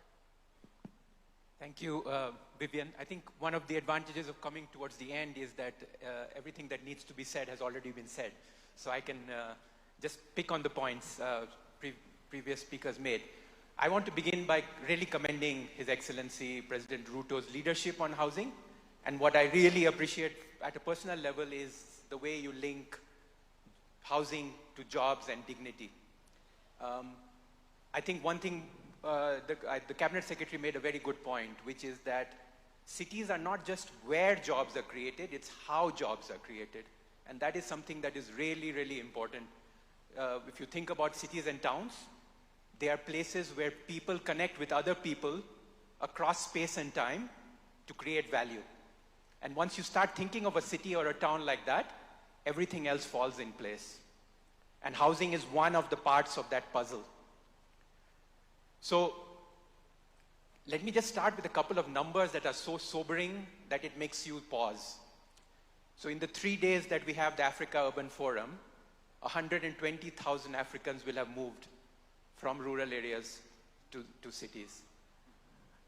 If we don't get this housing part right, 12 million Africans will live in informal settlements in precisely the substandard existence that the President mentioned, with the lack of dignity, with the lack of basic services. So we have to get this right. We cannot afford to not get it right. To come to your question, Vivian, what will it take? I think it will take 3 things. And the President has already mentioned a few of those. First, fix the land, fix the street, fix the sewage and the water before you put the housing in. That is super critical. And we have examples in Kenya, Dandora, we have examples in Angola, we have examples in Cote d'Ivoire, of sites and services, which precisely does this. You put in the trunk infrastructure before the housing is built, so that you ensure that the private sector can come in a meaningful way. That's number one. But second is that often we think of the housing finance market as one market. It's actually 5 markets. If you think about it, when you start from the bottom, say the bottom 20%, they cannot afford a mortgage. They'll never be able to afford a mortgage. Then you have to think about things like targeted subsidies, sites and services, things like that. When you look at the middle of the market, there are things like, for example, 70% of housing in Africa is self-financed and incrementally. So people don't build a house at one go, they'll build step by step. So you need to match the finance with that and with their ability to pay. And then at the top of the market, you have the mortgages. And then there are things that you can do to improve the functioning of that market. But always remember that the housing finance market is actually several markets. And you need instruments for each of those markets. And the third point that I would say to get private capital in is something that Anna Claudia also mentioned, is that you need to link transport corridors, density, flood zones. You need to demarcate which parts of the towns and the cities are no-build zones so that the poor don't settle in these hazardous places. And by the way, now high-resolution satellite imagery gives us the ability to pinpoint precisely which are the areas that are going to flood, which should not be built up. I live in Nairobi. I love the city. But we saw flooding last month due to the heavy rains. So there are parts of cities and towns that should not ever be built up. And you can use technology now to do that very cost effective. So I would say these are the three things we need to do. Thank you. Thank you so much, Mr. Abbas. Your Excellency, I would like to come to you on the same topic. So recently, we saw the launch of the National Infrastructure Fund, alongside a number of innovative financing mechanisms, such as the securitization of the fuel levy to support road infrastructure, and the sports levy financing flagship projects like Talanta Stadiums and the many stadiums that you're building across the country. Does this signal a deliberate shift towards more innovative financing models, moving beyond traditional reliance on debt and taxation, both of which have clear limits, we know that? And secondly, with the National Infrastructure Fund now in place, should Kenyans expect to see accelerated investment in critical urban infrastructure, particularly in areas such as clean water and sanitation, drainage and sewer systems, and universal access to electricity? Thank you very much. Allow me just to mention something that my friend from the World Bank has said, which is fundamental. And we've learned this in the process, that housing market is not one. It's in several, categories. Right at the bottom, we have social housing. These are people who cannot, they are actually the most, they need the houses the most, but they have the least ability. So you have to balance that. They need the houses the most, and yet they have the least ability to own the houses. So this is where, for example, for us as a government, we've done two things. Number one, we are building 20% of all these houses as social houses. We've made it deliberate that we have a category for social houses. Number two, we have also removed the requirement that you need a deposit to move into the house. Because sometimes if you introduce a deposit, it becomes very difficult for people in that category to access the houses. And number three, we have made their mortgage interest the lowest. We are actually subsidizing as government at 3%. Then the people in the affordable housing is at 6%. And then the people who can afford what we are calling the market houses is at 9%. So I agree with the World Bank representative here that we have to be sensitive to the market so that we do not, in the process, lock out the people who need the houses the most. One more thing on the subject he raised was how do we raise money? And that's the question you are asking me. Yeah. We can stretch taxes so far. We can stretch debt so far. For us in Kenya, we have said we will be very, very careful on matters to do with stretching taxes or stretching debt, because both have consequences. Yeah. And therefore, it requires government to think, you know, outside the box and become more innovative. How do we leverage on instruments that can be used for the development of a nation that limits or that reduces our exposure to debt or pushing citizens for taxes? And we have discovered some of them. You know, we have assets that we can deploy in a better way. Let me give you an example. You've just mentioned there about a big stadium we have built. In fact, we are using what we call the sports fund, which is a fund that has been there now, I think, for 10, 15 years. For 10, 15 years, this fund has not achieved much, except do a gate somewhere, do cabro someplace, you know, a small thing somewhere. What we have done is that we have turned that fund into using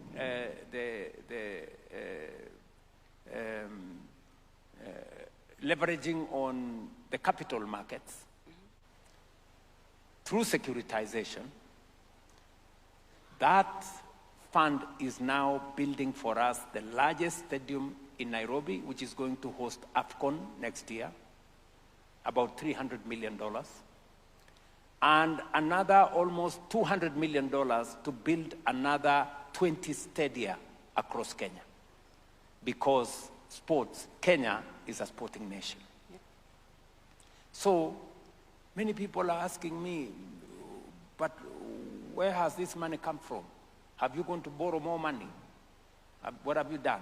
So, innovative financing. Yeah. Let me give you another example before we go to your question. We are building another huge conference facility. In fact, the next time these good people come to Kenya from August this year, they will be having this session, or whatever session they will be coming, in Bomas of Kenya. We're building another close to 350 million conference facility. Oh. Again, we haven't borrowed any money from nobody. We've used our own instruments that have always been there. The tourism levy, which has been there now for 20 years. And if you ask, what has this tourism levy done in 20 years? Nobody can point to any meaningful thing that it has done. Today, we are completing a $350 million conference facility that is going to, using the private sector, we're going to have 1,500 bed, 3 hotels, 5-star, you know? So this is innovation. It's not, we're not adding any more taxes, we're not borrowing any more money, we're just leveraging on the assets that we have. And you have mentioned the National Infrastructure Fund. This is part of the thinking that we have gone into. It is in our manifesto. When we wrote it into the manifesto 3 years ago, many people did not believe it's going to come to be. I did sign the law a month ago. I think today or tomorrow, we are advertising for competitively for a board to run it. We have the first $800 million into that fund that came from our IPO privatization of Kenya Pipeline. God willing, we will have another $2 billion into that fund in a short while as we undertake raising money using our mature assets as a nation. And I want to tell this audience, as I tell the people of Kenya, the National Infrastructure Fund, yes, is going to deliver more infrastructure projects to the people of Kenya without pushing them for more taxes or without going into borrowing. And one of them that is going to happen in 2 months' time is the construction of the international airport in Nairobi. The National Infrastructure Fund is going to be the fund that is going to help us, provide our part of our equity.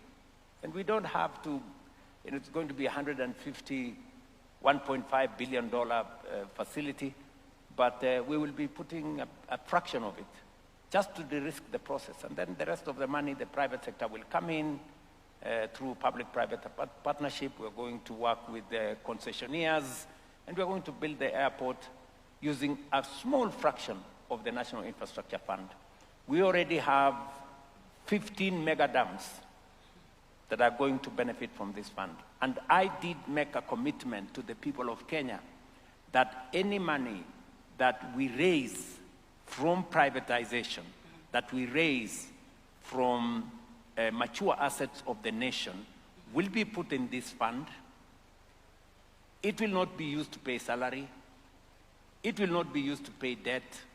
It is going to be used to develop infrastructure so that we replace one piece of infrastructure with 2, 3, 4, 5 others.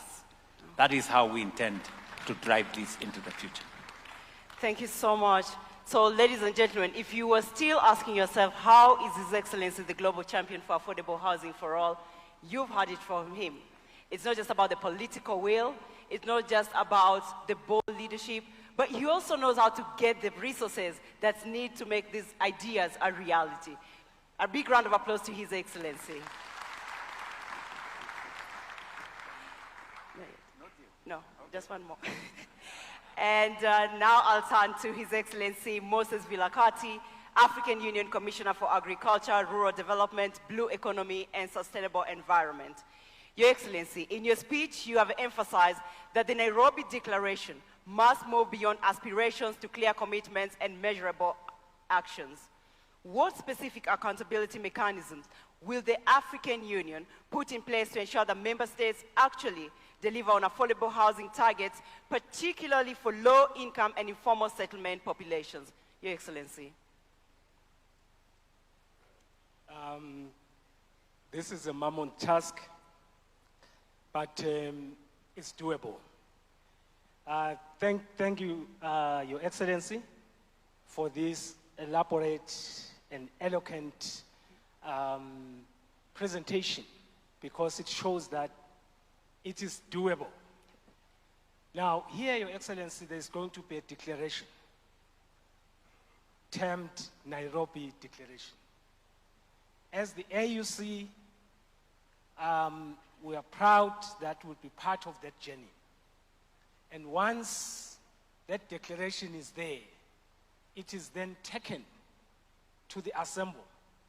I can assure you, Your Excellency, that in February next year, it will be there, so that your colleagues, heads of states and government, can then endorse it for implementation. Because our process always starts from there, that heads of states, governments have seen the document, they've looked at it, they edit it, they delete certain things, they add other things, because that is how it's supposed to be. And then after that, then we unpack it to come up with what are called action plans that obtains from the declaration. So that's why it is very key that we have things that can be actionable for purposes of moving forward. Now, then once we have those action plans, the member states then adopt it, they take it forward, they take some of these ideas that are coming from here and start saying, what is it that we can do? How I wish His Excellency the President would then address these member states to say, this is how I've done it. Yep. This is how I've changed slums. As the champion, I think we'll have to try and see how he comes into that program so that he can be able to elaborate, because hearing from somebody who has done it is like seeing, and I'm sure other countries can then take it from there. So that is then the actionable plans.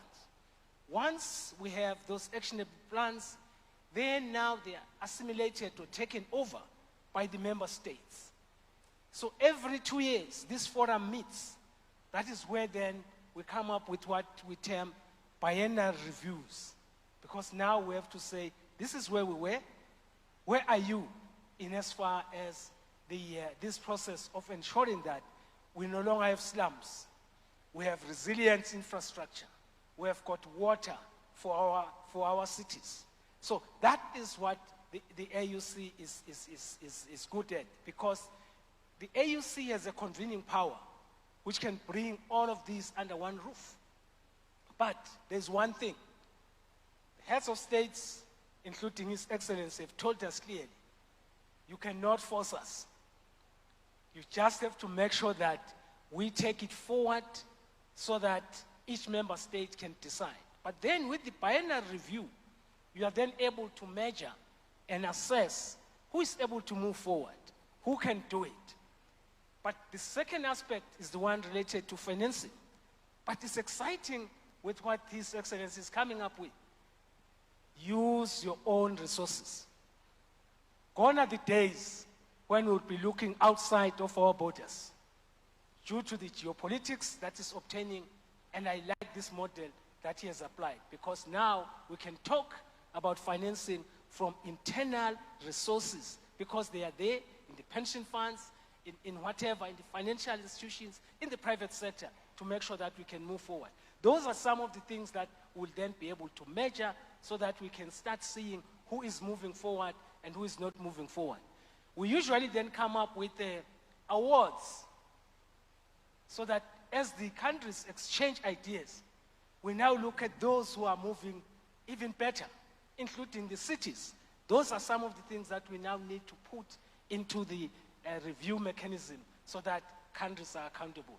I present, Your Excellency. Thank you so much, Your Excellency. Mr. President, I feel like more work is being added to you to continue being a continental voice and champion, and also showcasing Kenya's model to other member states so that they can learn from the great work that you're doing here in the country. Your Excellency, my next question is actually my favorite question. I'll be very honest with you. You have been a strong champion for youth inclusion and consistently advocated for the meaningful participation of young people across your administration. Today we have young people in this room and many joining us virtually. What urban future must we build for our young people, and what role must they play in shaping it? You know, it's a very important question. You've said it, and I share in your perspective that we have a youthful population in our continent, and of course in Kenya. And whatever it is that we are doing, they must be front and center of it. Housing is about young people. The people coming to work in these housing projects, I can tell you 70% are young people.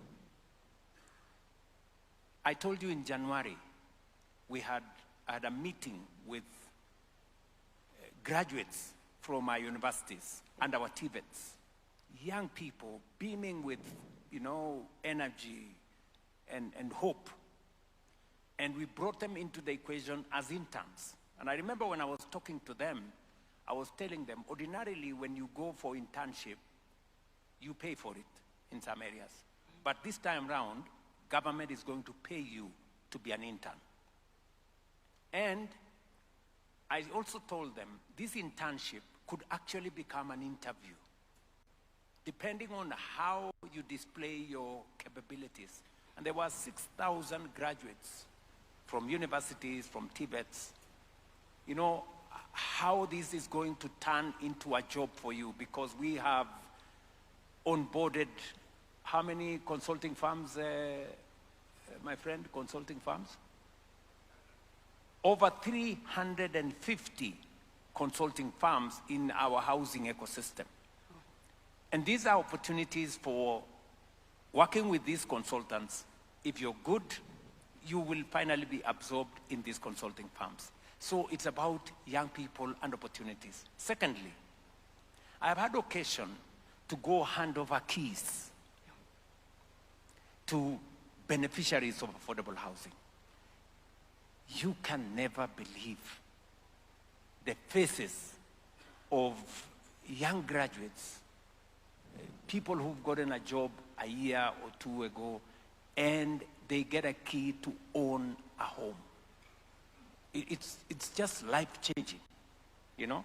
So this is about young people, their careers, their future, being able to lead, to move from, you know, an informal settlement into a home that you will own. And we are also making it easier for young people to own these houses. In fact, we will be going back to Parliament to fine-tune the law so that we can reduce the bar for young people to own houses. So this is a whole of society approach. Finally, let me say this, as a leader and as a policymaker, it carries a lot of momentum if the people come along, if the people understand. So even as we make the case, I am very happy that it may have been difficult initially, but today I will give you two examples. A week ago, we have a big market, possibly the largest market in Kenya, in a place called Gikomba. I think there are close to 200,000 people in that market every week there, selling, buying, and doing stuff. People from different parts of Kenya come to that market to buy for them to go and sell in other markets. And we wanted to transform Gikomba. In fact, the leadership of that market came to see me. And I had a good conversation with them, and we told them, look, and they told me, Mr. President, we are trading in filth. If it rains, you have to put on gumboots. If it rains, nobody shows up because nobody wants to come into a place where the river has overflown, come with sewage, and flooded the trading space. So, first things first, we said we are going to fix the river. Then when I had a conversation with them, I told them we're going to fix the market because this is an informal market. So we did the designs, we worked with the county government, we worked with the leadership of the market, and they told us we're ready to move. We're going to leave this space for you to build for us. Voluntarily. Yeah? When the traders moved, entrepreneurs, people who are looking for money, moved in and said, oh no, we are the owners of this place, you know. We told them, no, we know who the traders are, you get the hell out. So, you cannot believe this. So some people chasing popularity went and had a big meeting to say, oh, the government, why does the government want to remove these people? You know, blah, blah, blah. The traders themselves told those people, we decided that we are going to move because we want a modern market to be built for us. And by the way, we're going to build that market in a record 6 months. Wow. We will have a 3-floor market in that space. And those traders believe us because we have done it elsewhere. They have seen us build markets. And they believe us because we are redeeming them from filth and dirt and sewer. But those fellows who went there to try and tell them not to move, they don't even buy anything from that Gikomba. They go to Yaya Center. When they finish the meeting, they will not go and buy nothing from there. They will go to Yaya Center, they will go to Sarit Center, they will go to the modern markets, but they want these people to continue trading in filth. How stupid can that be? You know? So, that's just an example of how citizens can be part of the transformation. They are the ones saying, no, we want the market built. We are the traders here. We are moving out to give room for government to do the market for us. I'll give you another example. Yesterday, in Nairobi, in Kibra, citizens, you know, we did the first phase of the first 4,000 housing units. We're now doing another 15,000 units, and citizens have to move to give room for us to build for them. Citizens were moving themselves. In fact, we had an accident yesterday. We lost 4 people because in the process of them pulling down their own, you know, structures, there was an accident.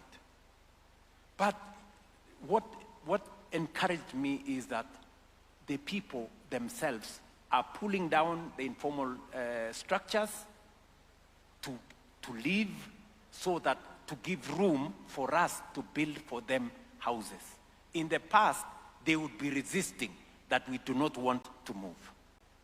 That is how, when citizens come on board, things become even easier.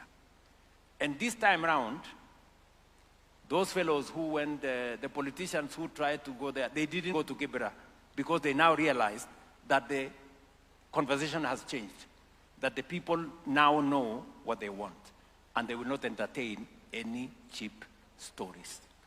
I would encourage us, as we drive this, it is very important that we onboard citizens so that they can help us make the difficult decisions. Thank you very much. Thank you so much, Your Excellencies. Your Excellencies, distinguished guests, please give a big round of applause to His Excellency, Dr. William Samoei Ruto, and all our additional speakers. Africa does not lack ideas. Africa does not lack ambition. What we must now confront is delivery. Housing is not a sector. It is a system through which we build our economies and our future. If we get housing right, we unlock jobs, productivity, and dignity. We have heard today from leaders who are not only advancing this agenda through policy and political will, but also through financing and implementation. And while progress is being made, there's still much work to be done here in Kenya and across the continent.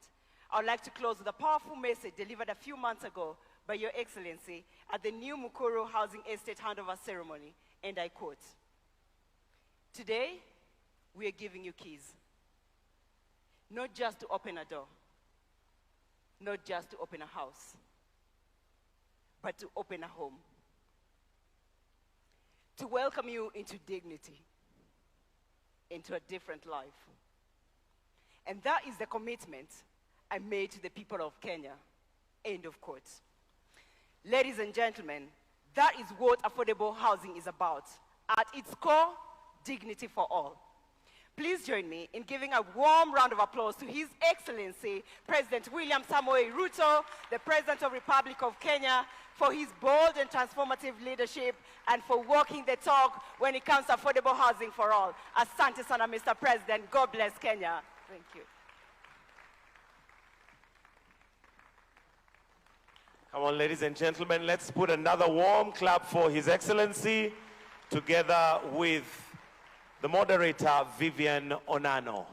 As we take our seats with utmost respect and honor, Your Excellency, allow me to invite you to make whatever remarks you may make, and also to officially declare the meeting open. Why don't we put our hands together as we welcome His Excellency to just declare the meeting open.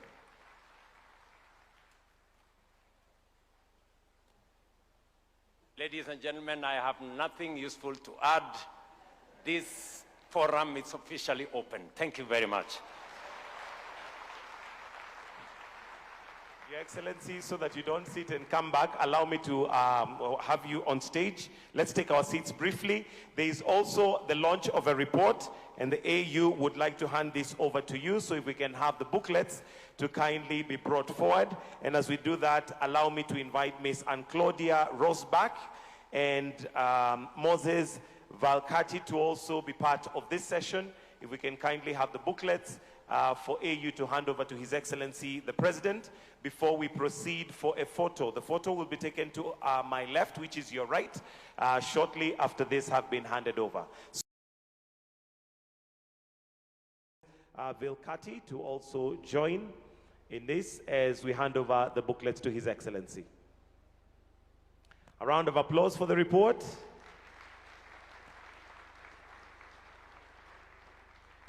Then I'll request that you just hand, yes, hold the copies. Wonderful, wonderful. If I can get a thumbs up once the photographers we are done, I think we are good. Thank you very much, Your Excellency. Thank you, sir. Thank you, Your Excellency. You may retreat to your seat. I'll now request that we all be upstanding. We're going to wind up with a prayer, and the prayer is the national anthem, after which we're going to have a photo session, and it's one photo which will be taken right there. Only ministers and heads of delegation, kindly, and the rest of us will remain in our positions. For now, the national anthem.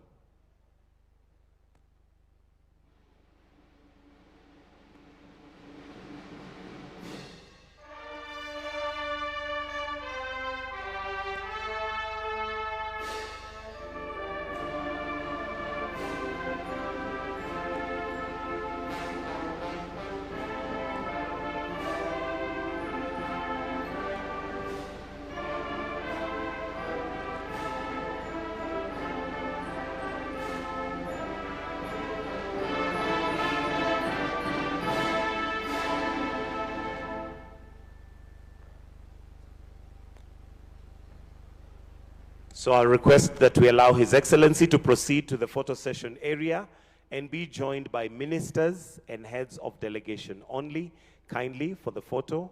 That, of course, includes our CS and PSs present. So kindly, as we